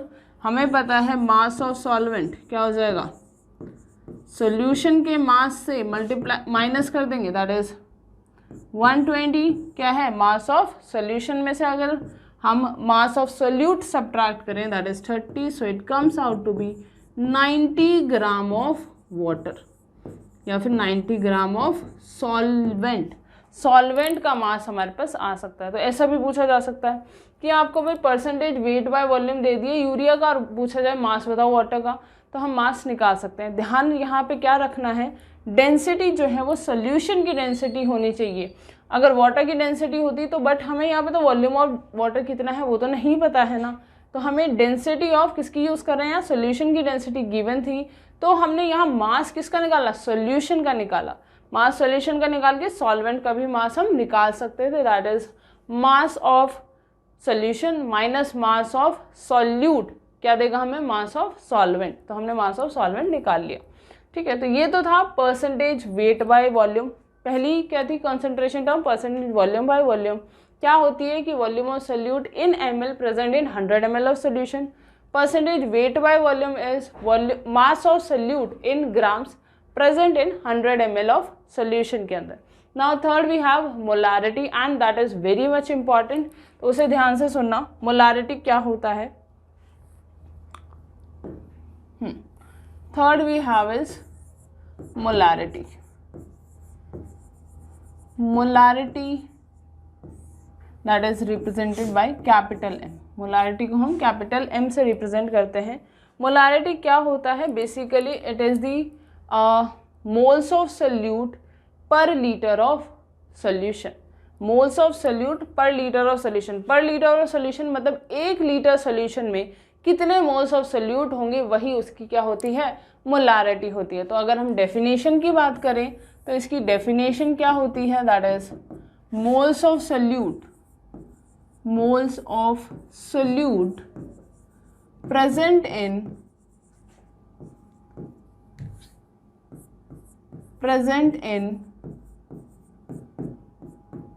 1 लीटर ऑफ सोल्यूशन। कितने moles of 1 litre of solution, कितने मोल्स सोल्यूट के प्रेजेंट होंगे 1 लीटर सोल्यूशन के अंदर, या फिर आप ऐसे भी लिख सकते हो that is moles of solute, moles of solute per litre of water, पर litre of solution. Per litre of solution में कितने मोल्स ऑफ सोल्यूट प्रेजेंट होंगे, वही क्या बताएगा हमें, मोलारिटी। तो हम मोलारिटी फाइंड आउट कर सकते हैं, मोल्स पता हो सोल्यूट के और सोल्यूशन का वॉल्यूम कितना, 1 ml सोल्यूशन में कितने मोल्स प्रेजेंट होते हैं, वही उसकी मोलारिटी होती है। अगर हम फॉर्मूले की बात करें तो यहाँ से हमें क्या पता चला, फॉर्मूला क्या होता है, molarity is equals to moles of solute, moles of solute divided by volume of solution, volume of solution किसमें, इन लीटर। हम डिफाइन जो करते हैं 1 लीटर के लिए करते हैं, बट डिपेंड करता है वॉल्यूम ऑफ सोल्यूशन अलग अलग हो तो क्या मोलारिटी होगी हम बता सकते हैं। Volume of solution in litre, ठीक है, दिस इज व्हाट मोलारिटी। क्या होता है molarity, that is moles of solute divided bye, moles of solute divided by volume of solution in litre से हमारे पास मोलारिटी आ जाएगी। अब भाई मोलारिटी तो हम फाइंड आउट कर लेंगे, अगर मोल्स दे रखे हैं, सोल्यूशन का वॉल्यूम दे रखा है तो इजीली बता सकते हैं। बाई चांस हमें मास गिवन है तो हम कैसे निकालेंगे मोलारिटी, मास गिवन है तो हम सबसे पहले मास से क्या निकाल सकते हैं, मोल्स निकाल सकते हैं। ये कॉन्सेप्ट हम मोल कॉन्सेप्ट में ऑलरेडी पढ़ भी चुके हैं कि मोल्स कैसे फाइंड आउट करते हैं अगर हमें मास दे रखा है, या फिर STP स्टैंडर्ड टेम्परेचर और प्रेशर कंडीशन पे कोई गैस के लिए हमें वॉल्यूम दे रखा है तो कैसे मोल्स निकालते हैं, या मॉलिक्यूल्स दे रखे हैं तो कैसे मोल्स फाइंड आउट कर सकते हैं। ये सारे कंसेप्ट हम ऑलरेडी मोल कंसेप्ट में पढ़ चुके हैं, इनको हम इतना डिटेल में नहीं पढ़ेंगे क्योंकि मोल निकालना तो सबको आता है, ठीक है। तो मोल निकालना, अगर आपको डाउट है मोल्स निकालते कैसे हैं, कैसे फाइंड आउट करते हैं, आप भूल गए हैं उस कंसेप्ट को, क्या तो आप रिवाइज कर लें उस चैप्टर को, या अगर डाउट क्लास होती है लाइव डाउट सेशन में आप पूछ सकते हैं कि मैम मोल्स कैसे फाइंड आउट करते हैं, मुझे वही नहीं पता, ठीक है। अगर आपको मोल्स फाइंड आउट करना नहीं आता तो यू कैन आस्क, नहीं तो हमारे पास फॉर्मूला तो हम लिख देते हैं कि कैसे हम मोल्स निकालते हैं। देखो तो मोल्स कैसे फाइंड आउट करते हैं भाई, अगर मास दे रखा हो that is given mass divided by molecular mass, molecular मास या फिर एटॉमिक मास अगर एटम के मोल्स निकालने हैं तो, ठीक है। और क्या तरीका होता है, अगर हमारे पास कोई गैसेस के वॉल्यूम, ठीक है, इन लीटर दे रखा हो एट STP, अगर हमें वॉल्यूम गिवन है उसे हम डिवाइड करते हैं 22.4 से, वो भी हमें क्या बताते हैं, मोल्स। याद रखना ये जो वॉल्यूम गिवन है only for gases, only for gases. अगर कोई गैस का वॉल्यूम हमें दिया हुआ है लीटर के अंदर, only for gases at STP condition पे, STP क्या है, that is standard temperature, standard temperature and pressure condition. Standard temperature और प्रेशर कंडीशन अगर दे रखी हो और वॉल्यूम ऑफ गैस हमें दे रखा है तो वहाँ से भी हम मोल्स निकाल सकते हैं। क्या हो जाएगा, volume at STP divided by 22.4। तो यहाँ से भी हम क्या निकाल सकते हैं, मोल्स निकाल सकते हैं। और हमें पता है मोल्स क्या होता है, that is given mass divided by molecular मास, ठीक है। नेक्स्ट वी हैव इज, एक और तरीका होता है मोल्स निकालने का। देखो मोलारिटी क्या थी भाई, हमें पता है मोलारिटी कैपिटल M से रिप्रेजेंट कर रहे थे, molarity is equals to MM, यहाँ से हम मोलर मास को MM लिखते हैं, MM stand for molar mass, M stand for molarity. Molarity क्या होती है भाई, moles, moles of solute by volume of solution, volume of solution in litre, ठीक है, इन लीटर। मान लो हमें मोलारिटी गिवन है और वॉल्यूम ऑफ सोल्यूशन दे रखा है। अब हमसे मोल्स पूछा जाए तो यहाँ से भी हम निकाल सकते हैं। मोल्स निकालने का एक और तरीका है, तो यहाँ से मोल्स कितने हो जाएंगे, that is molarity into volume, किसमें, इन लीटर में। अगर वॉल्यूम हमारा लीटर में गिवन है तो हम मोल्स कैसे निकाल सकते हैं, मोलारिटी इनटू वॉल्यूम करके। तो these are the important formula जो आपको पता भी होने चाहिए कि कैसे हम मोलारिटी और वॉल्यूम से मोल्स निकालते हैं, कैसे हम वॉल्यूम, अगर गैसेस का वॉल्यूम दिया है एट STP तो कैसे मोल्स निकाल सकते हैं, और हम मोल्स अगर मास दे रखा है तो हम कैसे मोल्स निकालते हैं। These are the important formula जो आपको बिल्कुल याद होने चाहिए, तभी आप मोलारिटी फाइंड आउट कर सकते हो, ठीक है। अब इस पे बेस हमसे एक क्वेश्चन पूछा गया है, देखो क्या पूछा गया है कि 20 ग्राम यूरिया को डिसॉल्व करना है सफिशिएंट वाटर के अंदर to produce 2 litre of solution, कि ताकि हमें 30 ग्राम यूरिया, मतलब ये हमारे लिए सोल्यूट का काम कर रहा है, वाटर मिक्स कर रहे हैं मतलब वाटर हमारे लिए सॉल्वेंट का काम कर रहा है, और कितना ml सोल्यूशन बन रहा है, 2 लीटर सोल्यूशन बन रहा है। वॉल्यूम ऑफ सोल्यूशन दिया है दैट इज 2 लीटर, ठीक है। इतना वॉल्यूम हमें बन जाए कि हम 30 ग्राम को इतने सफिशिएंट वाटर में ऐड करें कि 2 लीटर बन जाए हमारा सोल्यूशन का। अब हमें बताना क्या है, percentage weight by volume and molarity, ये 2 क्वेश्चन हमसे पूछे गए। अब देखो परसेंटेज वेट बाय वॉल्यूम के लिए मुझे चाहिए क्या क्या, परसेंटेज वेट बाय वॉल्यूम के लिए मुझे चाहिए भाई that is mass of solute या weight of solute, mass of solute पता होना चाहिए, divided by volume of solution, volume of solution. Weight of solute जो है वो ग्राम्स में होगा और सोल्यूशन का वॉल्यूम जो है वो ml में होगा, इनटू 100 से हम क्या निकाल सकते हैं, परसेंटेज वेट बाय वॉल्यूम निकाल सकते हैं। अब मुझे दिया क्या क्या हुआ है, क्या मास ऑफ सोल्यूट है ग्राम्स में, हाँ भाई 30 ग्राम्स है तो मास ऑफ सोल्यूट तो है। क्या वॉल्यूम ऑफ सोल्यूशन दिया है, हाँ वॉल्यूम ऑफ सोल्यूशन दिया तो है 2 लीटर, लेकिन किस में दिया है, लीटर में दिया है, तो पहले हमें मिलीलीटर में कन्वर्ट करना पड़ेगा। तो इसका मतलब हम percentage weight by volume find out कर सकते हैं।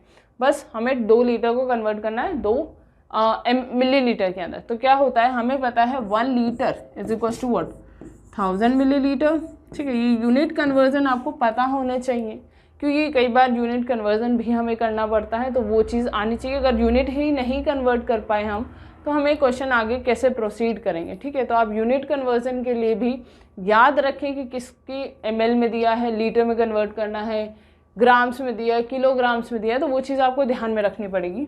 तो 1 लीटर जो है 1000 ml के बराबर होता है, तो 2 लीटर किसके बराबर होंगे, 2000 ml के बराबर।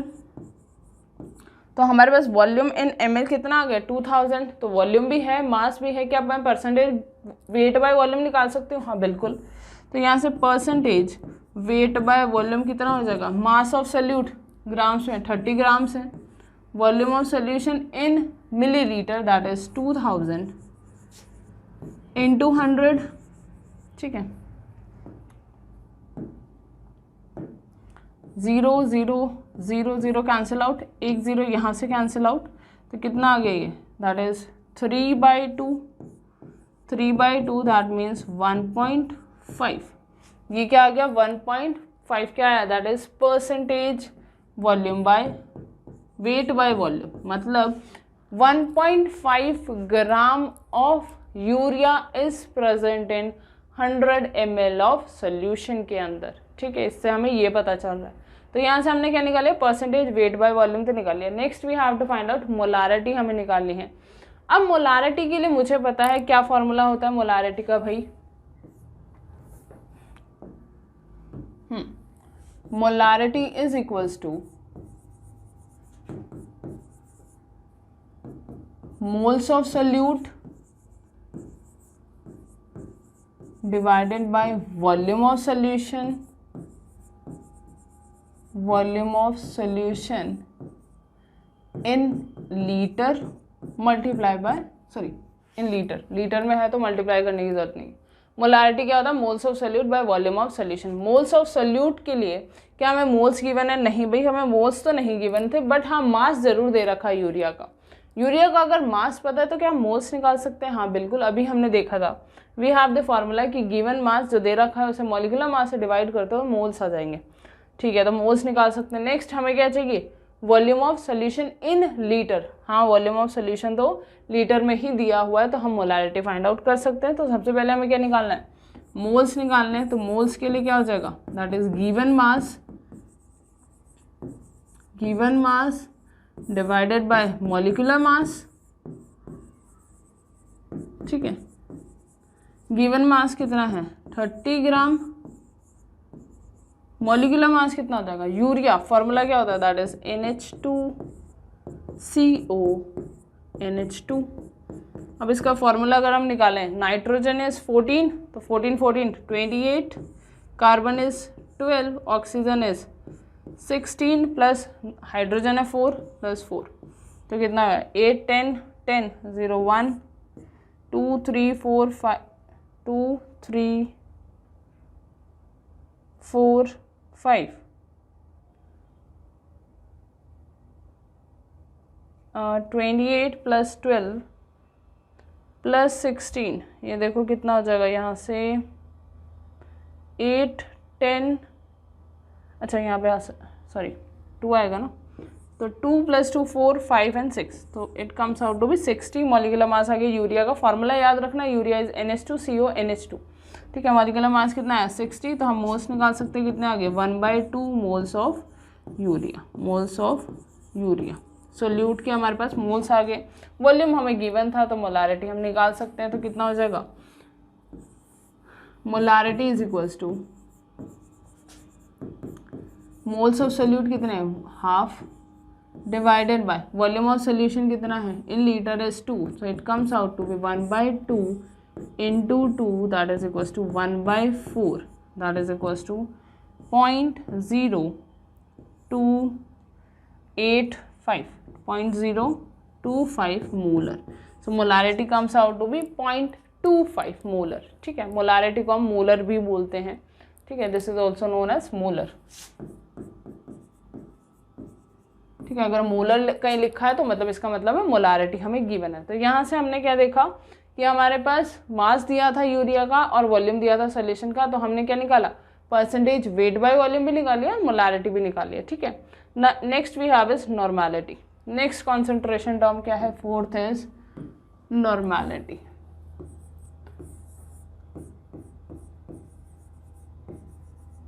नॉर्मेलिटी क्या होता है, नॉर्मेलिटी देखो, नॉर्मेलिटी क्या होता है, that is number of gram equivalent, ठीक है। आपने वैसे इक्विवेलेंट वर्ड पहली बार ही सुना होगा कि ग्राम इक्विवेलेंट कैसे पता चलता है, कैसे हम फाइंड आउट करते हैं। तो बेसिकली नॉर्मेलिटी होता है number of gram equivalent of solute present in 1 litre of solution के अंदर जो ग्राम इक्विवेलेंट प्रेजेंट होंगे उसे बोलते हैं नॉर्मेलिटी, ठीक है। तो अगर हम डेफिनेशन की बात करें, अभी देखेंगे कैसे फाइंड आउट करते हैं। डेफिनेशन क्या होती है, that is number of gram equivalent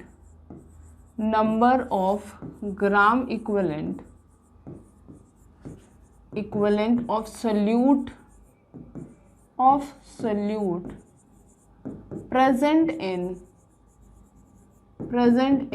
1 liter of solution। 1 litre solution के अंदर कितने ग्राम इक्विवेलेंट प्रेजेंट होते हैं, किसके, सोल्यूट के, उसे कहते हैं नॉर्मेलिटी। या फिर आप यूँ भी बोल सकते हो, और यू कैन से number of, NO dot stand for number of gram equivalent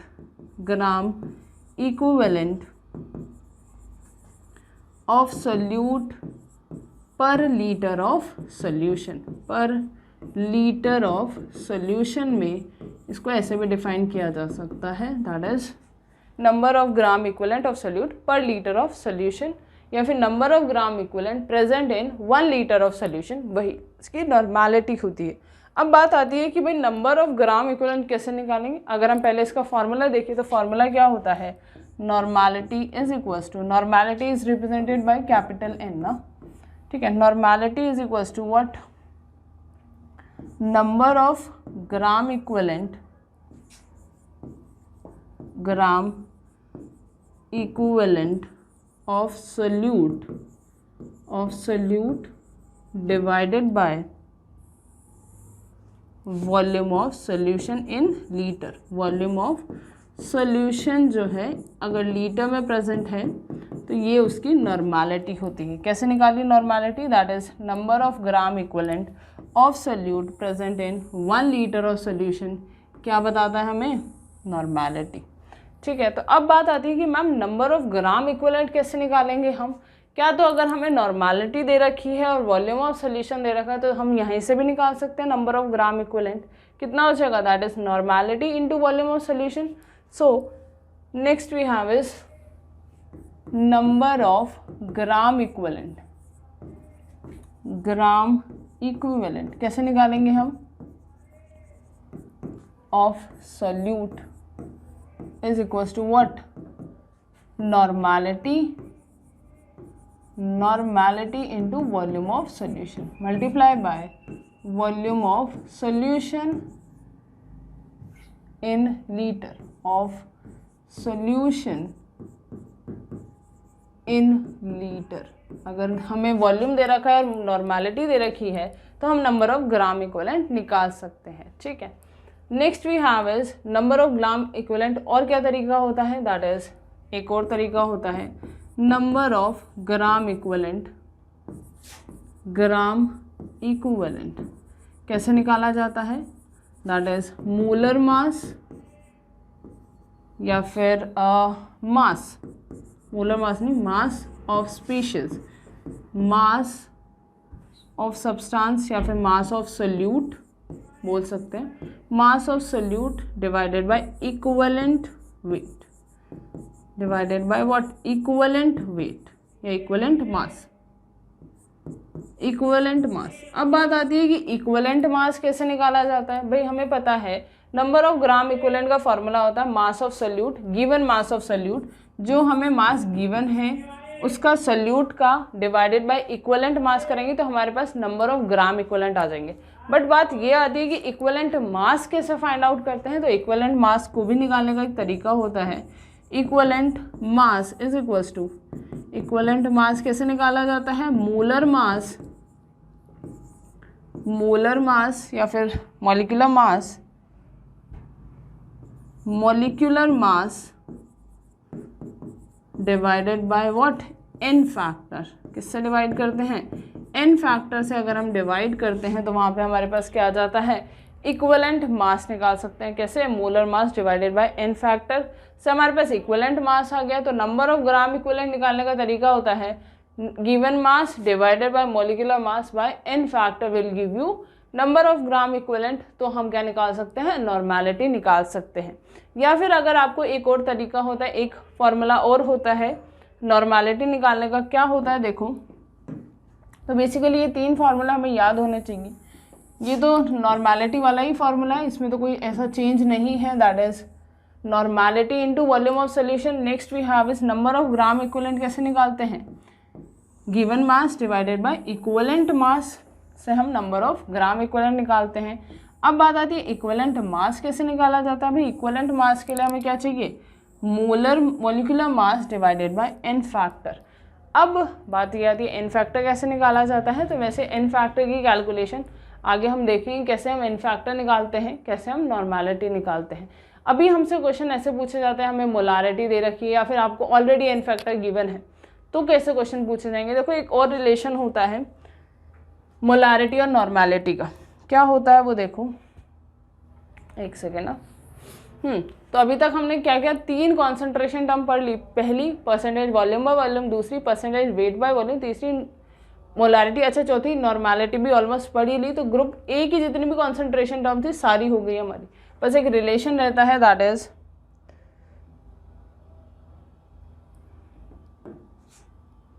एक सेकेंड, ग्रीन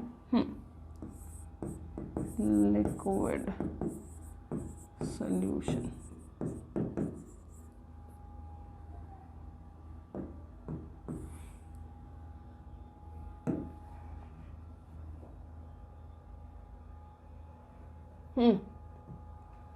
तो एक और वो है रिलेशन है, that is molarity is equals to,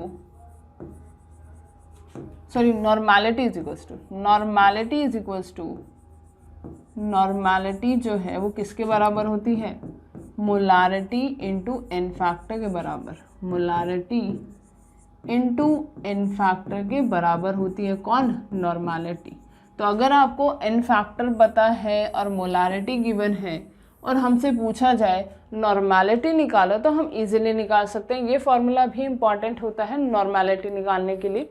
अगर हमें मोलारिटी और एन फैक्टर गिवन है तो हम नॉर्मेलिटी निकाल सकते हैं, या फिर एन फैक्टर निकालना मुझे बताएं, नॉर्मेलिटी भी दे रखी है मोलारिटी भी, तो हम एन फैक्टर भी यहाँ से निकाल सकते हैं।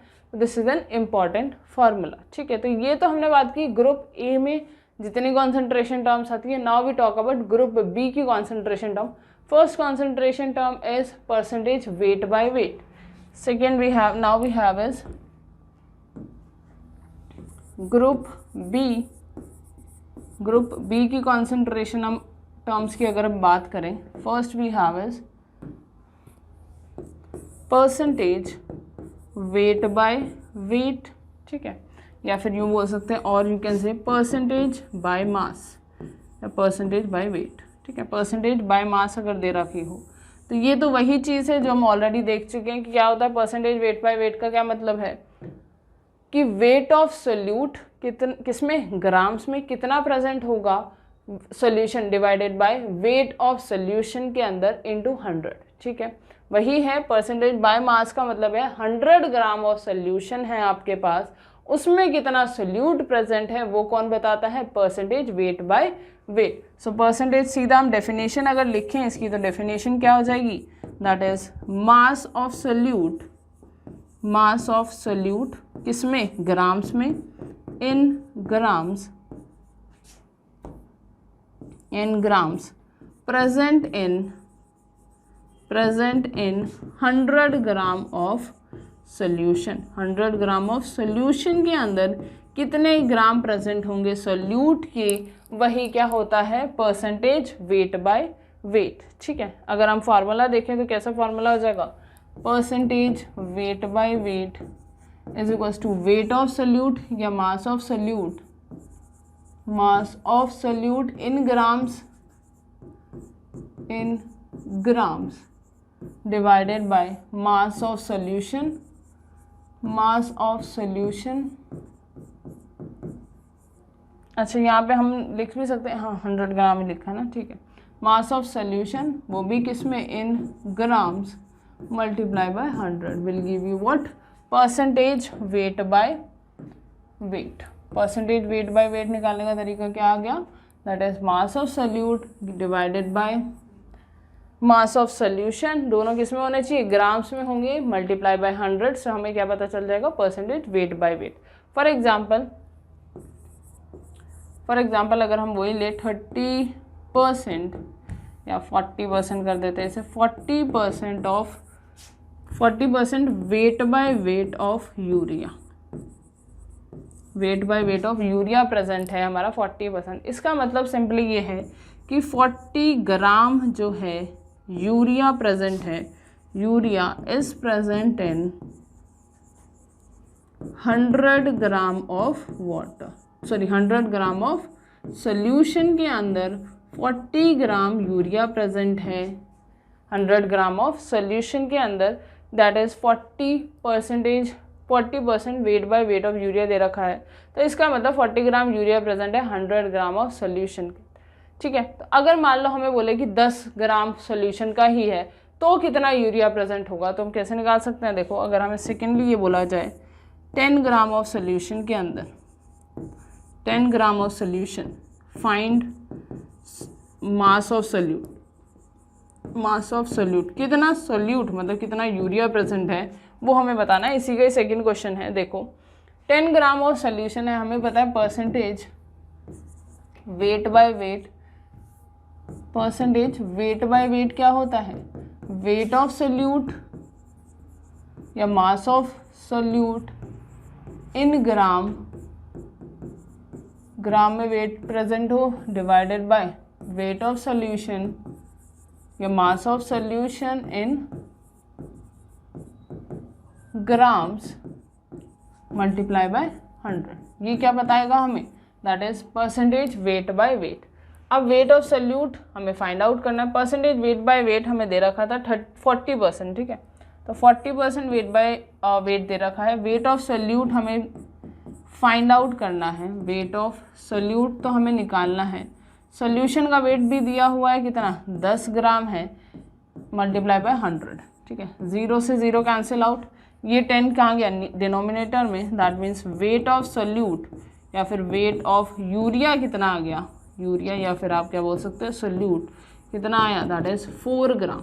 इसका मतलब 4 ग्राम यूरिया प्रेजेंट होगा कितने में, 10 ग्राम किसमें, सॉल्यूशन के अंदर, 10 ग्राम सॉल्यूशन के अंदर 4 ग्राम यूरिया प्रेजेंट है। अब अगर हम उससे कोई मास पूछे कितना वाटर प्रेजेंट है, भाई 6 ग्राम वाटर प्रेजेंट होगा, तभी तो हमारे पास 10 ग्राम सॉल्यूशन का होगा। तो यहाँ से हम वाटर का भी निकाल सकते हैं, that is mass of solvent.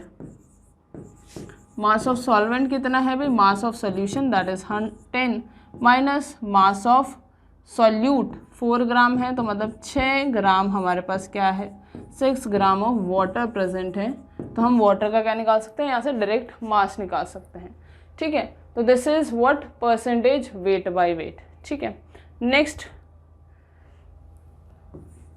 Second concentration term क्या है, पहली तो क्या थी भाई, ग्रुप बी की हम बात कर रहे हैं। सेकेंड, फर्स्ट क्या थी, percentage weight by weight. Second we have is mole fraction, mole fraction. अब मोल फ्रैक्शन कैसे फाइंड आउट करते हैं, देखो मोल फ्रैक्शन वर्ड से भी समझ आ रहा है कि मोल का जब फ्रैक्शन हो जाएगा उसे मोल फ्रैक्शन बोलते हैं।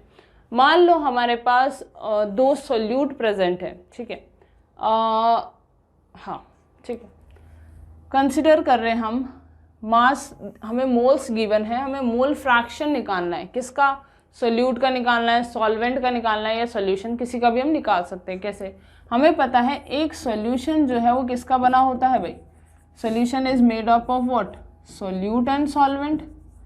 सोल्यूट और सॉल्वेंट के मिक्सचर को हम बोलते हैं क्या, सोल्यूशन होता है। मान लो हमें दे रखे हैं moles of solute, moles of solute है मान लो, दैट इज N1 या Na मोल्स ऑफ सोल्यूट हैं। मोल्स ऑफ सॉल्वेंट दे रखा है हमें कितना है, Nb, ठीक है। अब अगर मुझसे कोई टोटल मोल्स पूछे तो मुझे पता है टोटल मोल्स क्या है, या फिर मोल्स ऑफ सोल्यूशन कितने हो जाएंगे भाई, हम दोनों मोल्स को ऐड कर सकते हैं, that is Na plus Nb total moles है, ठीक है। अब बात आती है मोल फ्रैक्शन। हम मोल फ्रैक्शन सोल्यूट के रेस्पेक्ट में भी निकाल सकते हैं, मोल फ्रैक्शन सॉल्वेंट के रेस्पेक्ट में भी निकाल सकते हैं। क्या होता है mole fraction of solute, first we have is mole fraction of solute. Mole fraction of solute कैसे निकालते हैं, ऑफ सोल्यूट, ठीक है, जिसे रिप्रेजेंट किया जाता है x। सोल्यूट कौन है हमारा, A है, सॉल्वेंट B है, तो मोल फ्रैक्शन ऑफ सोल्यूट क्या हो जाएगा, XA, ठीक है। किसके बराबर होता है, this is equals to moles of solute, भाई moles of solute divided by total moles, divided by total moles, या फिर मोल्स ऑफ सोल्यूशन जो है, टोटल मोल्स जो है वो हमें क्या बताता है, मोल फ्रैक्शन। इसका मतलब यहाँ पे x से मोल फ्रैक्शन ऑफ सोल्यूट क्या हो गया, मोल्स ऑफ सोल्यूट कितने थे भाई, Na, टोटल मोल्स कितने थे, Na प्लस Nb। तो हमसे अगर मोल फ्रैक्शन किसका पूछा जाए, सोल्यूट का पूछा जाए, तो हम बताएंगे that is equals to moles of solute bye total moles. Next अगर हमसे पूछा गया moles of solvent, moles of, mole fraction of solvent basically, mole fraction of solvent, mole fraction of solvent क्या है, दैट इज रिप्रेजेंट करते हैं mole fraction को x से, सॉल्वेंट है तो B है, ठीक है, that is equals to moles of solvent, moles of solvent divided by total moles, ठीक है। तो क्या हो गया, मोल फ्रैक्शन सोल्यूट का निकालना था, तो ऊपर किसके मोल से, सोल्यूट के थे, नीचे किसके मोल से, टोटल मोल से। अगर मुझे अच्छा ये सोल्यूट नहीं है ना, जैसे सॉल्वेंट के निकाल रहे हैं, सोल्यूट के तो ऊपर निकाल लिए, सॉल्वेंट अगर मुझे मोल फ्रैक्शन निकालना है सॉल्वेंट का, दैट इज XB, किसके ऊपर मोल्स किसके आएंगे, सॉल्वेंट के, नीचे किसके मोल्स आएंगे, total moles. Mole fraction of solvent क्या हो जाएगा, moles of solute, that is NB divided by Na plus NB।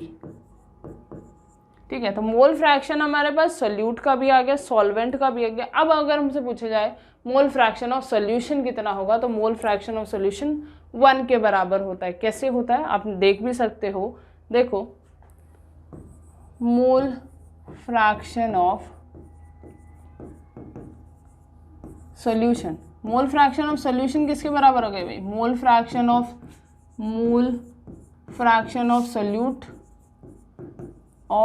Solute plus mole fraction of solvent. अगर इनको हम ऐड करेंगे तो हमारे पास क्या आना चाहिए, मोल फ्रैक्शन आना चाहिए सोल्यूशन का, मोल फ्रैक्शन ऑफ सॉल्वेंट। ठीक है, तो मोल फ्रैक्शन ऑफ सोल्यूट क्या है, that is XA plus XB। ठीक है, XA क्या होता है, that is Na upon total moles, that is Na plus NB, plus XB is what, NB divided by total moles Na plus NB। ठीक है, अब हमने एलसीएम लिया, क्या हो जाएगा, that is Na plus NB। ठीक है, अगर इसे यहाँ पे लिख के देखें, चलो तो यहाँ से क्या आ जाएगा, दैट इज एलसीएम लिया Na प्लस NB, ऊपर क्या है Na plus NB, that is equal to what, 1 के बराबर है। तो इसका मतलब मोल फ्रैक्शन ऑफ सोल्यूशन जो है वो 1 के बराबर होगा। कब, जब हम मोल फ्रैक्शन ऑफ सोल्यूट और मोल फ्रैक्शन ऑफ सॉल्वेंट को एड अप करेंगे, that is equal to 1। So we can also write it as mole fraction of solute that will always equals to 1, that is mole fraction of solute plus mole fraction of solvent is equals to 1. So this is a important formula। क्यों, क्योंकि कई बार हमें मोल fraction solute का निकाल लेते हैं, solvent का पूछा होता है तो उसमें से 1 में से सब्ट्रैक्ट कर दो किसको, सोल्यूट के मोल फ्रैक्शन को। तो हमारे पास बेसिकली क्या क्या इंपॉर्टेंट फार्मूला है, दैट इज मोल फ्रैक्शन कैसे हम निकालते हैं सोल्यूट का, that is moles of solute divided by total moles. Moles fraction solvent का निकालते हैं, moles of solvent divided by total moles will give you mole fraction of solvent. And what is the mole fraction of solution, that is equals to 1 always, this is always. ठीक है, हमेशा याद रखना मोल fraction of solution हमेशा 1 के बराबर होगा। ठीक है, याद रखना मोल फ्रैक्शन ऑफ ए क्या था, that is moles of A divided by moles of A plus moles of B, basically total moles. Mole fraction of B क्या होगा, that is moles of B divided by total moles. ठीक है, अब यहाँ पे तो हमने सोल्यूशन और सॉल्वेंट की ही बात करी, अगर आपके पास ज़्यादा कंपाउंड है तो उनका भी मोल फ्रैक्शन हम फाइंड आउट कर सकते हैं। ठीक है, तो दिस इज मोल फ्रैक्शन। अब मान लो हमें क्वेश्चन दिया है, ठीक है, तो अब हमसे क्वेश्चन पूछा गया मोल फ्रैक्शन के ऊपर। देखो 30 ग्राम यूरिया है जिसको डिज़ोल्व किया गया 45 ग्राम ऑफ वाटर के अंदर। ठीक है, 30 ग्राम यूरिया है मतलब 45 ग्राम वाटर है, मतलब urea is behaving as a solute. Water ज़्यादा है तो वो सॉल्वेंट का काम करेगा। ठीक है, तो हम यहाँ पे बता सकते हैं कि 30 ग्राम ऑफ यूरिया कौन है भाई, यहाँ पे ये सोल्यूट है क्योंकि कम अमाउंट में प्रेजेंट है, और ये क्या है हमारे लिए सॉल्वेंट का काम कर रहा है, क्योंकि कई बार डिफाइन नहीं होता कि भाई ये सॉल्वेंट है ये सोल्यूट है, हमें पता होना चाहिए। अब हमसे पूछा है percentage weight by wait, mole fraction of urea and mole fraction of water पूछा है। सबसे पहले है पूछा है हमसे परसेंटेज वेट बाय वेट। इसका फॉर्मूला हमें पता है भाई, wait of solute in grams divided by weight of solution in grams multiply by 100 in grams multiply by 100 क्या आ जाएगा हमारे पास, परसेंटेज वेट बाय वेट। अब उसके लिए मुझे वेट ऑफ सोल्यूट चाहिए। वेट ऑफ सोल्यूट दे रखा है, हाँ बिल्कुल 30 ग्राम। Weight of solution 45 gram water, but ये सोल्यूशन का नहीं है, किसका है, सॉल्वेंट का है, तो हमें वेट ऑफ सोल्यूशन भी चाहिए। इसका मतलब मुझे पता है वेट ऑफ सोल्यूशन किसके बराबर हो जाएगा, वेट ऑफ सोल्यूशन किसका बराबर हो जाएगा, that is wait of solute plus solvent, मतलब कितना हो जाएगा 30 प्लस 45। ठीक है, 30 प्लस 45 कितना हो गया, 40 50 60 75 ना, 75 ग्राम ऑफ किसका है, सॉल्यूशन का 75 ग्राम है हमारे पास वेट। तो इसका मतलब हम परसेंटेज वेट बाय वेट निकाल सकते हैं। वेट बाय वेट कितना हो गया, वेट ऑफ सॉल्यूट कितना दिया है 30, सॉल्यूशन का कितना है 75 इंटू 100। हमेशा याद रखना कभी भी वॉल्यूम और वेट दे रखा हो उसको ऐड अप मत कर देना, बट अगर वेट दिए हैं तो उनको हम ऐड कर सकते हैं, वॉल्यूम गिवन है तो उनको ऐड कर सकते हैं सॉल्यूशन का निकालने के लिए। तो यहाँ पे कितना हो जाएगा 5 3 5 4 10, that is equals to 40% weight by weight. 40% आ गया यहाँ पे, ठीक है। Next we have is mole fraction of urea हमें निकालना है।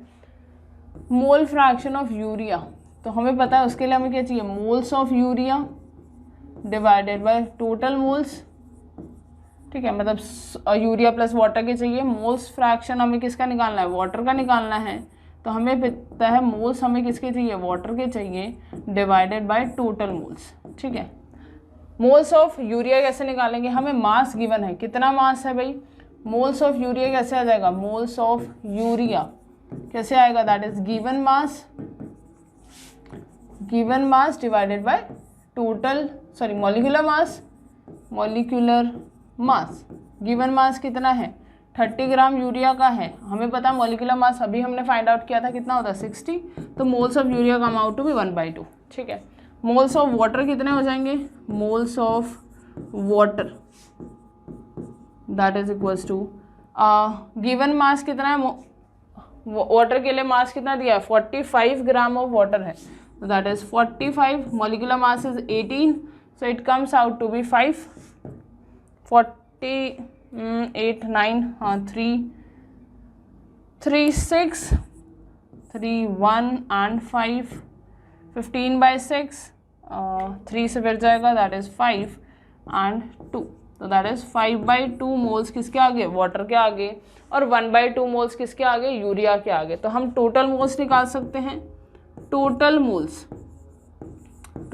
क्या आ जाएंगे, सॉल्यूट प्लस सॉल्वेंट के मोल 1/2 प्लस 5/2, ठीक है, that is equals to 6/2, that is equals to 3 moles के आगे, टोटल 3 मोल्स आ गए हमारे पास, टोटल मोल्स आ गए, मोल्स ऑफ यूरिया आ गया, मोल्स ऑफ वाटर।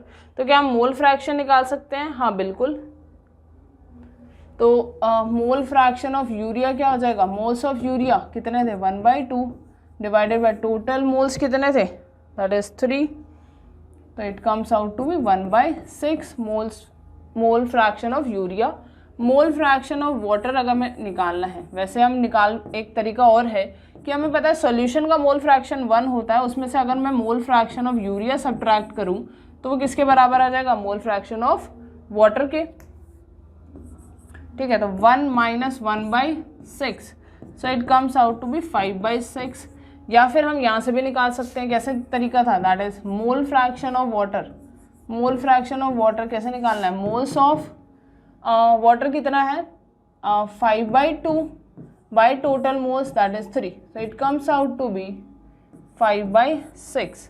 तो यहाँ से मोल फ्रैक्शन वाटर का कितना है 5/6। अगर आपने ये फॉर्मूला अप्लाई किया तो यहाँ से भी 5/6 आया। तो आपकी मर्जी है, दोनों में से कुछ भी अप्लाई करो, आपको आंसर मिल जाएगा कि मोल fraction of solute plus mole fraction of solvent किसके बराबर होता है, 1 के बराबर होता है। That is the mole fraction of solution, हरदम 1 होगा, इट इज़ ऑलवेज ट्रू, ठीक है। तो आज के लिए इतना ही काफ़ी है। तो हमने क्या किया, ग्रुप ए की जितने भी कॉन्सेंट्रेशन टर्म्स है सारे पढ़ लिए। ग्रुप बी में हमने पहले फर्स्ट 2 बात करी, थर्ड एंड फोर्थ क्या है। थर्ड क्या है, वी हैव इज मोलालिटी कैसे फाइंड आउट करते हैं, क्वेश्चंस भी देखेंगे कैसे हम क्वेश्चंस कर सकते हैं इनके ऊपर, साथ साथ मोलालिटी और पार्ट्स पर मिलियन, ठीक है। तो 2 कॉन्सेंट्रेशन टर्म लेफ्ट होती है, उसके अलावा हम will start with vapour pressure, that is the basic main liquid solution जहाँ से स्टार्ट भी होता है। बट हाँ, ये कॉन्सेंट्रेशन टर्म्स आना भी बहुत इंपॉर्टेंट है, तो आप इसे सीरियसली करना। ऐसा नहीं कि हाँ ये तो हमने मोल कंसेप्ट में कर ली, ये तो मुझे आती है, ऐसा नहीं। आप क्वेश्चंस अप्लाई करना, ठीक है। जितने भी क्वेश्चंस मैंने कराए हैं उनको बीच में पॉज करके आप खुद से करके देखना कि आपने करेक्ट किया है नहीं। अगर आपको किसी को मोल्स निकालने में या कुछ और मोल कंसेप्ट में कुछ डाउट है तो आप जो भी लाइव डाउट सेशन होता है, ये केमिस्ट्री के लिए नहीं है, फिजिक्स और बायो में भी अगर आपको डाउट्स आते हैं तो आप लाइव डाउट सेशन में पूछ सकते हैं, जो भी आपको इससे रिलेटेड कुछ भी डाउट है तो, ठीक है। So thank you so much for today's class.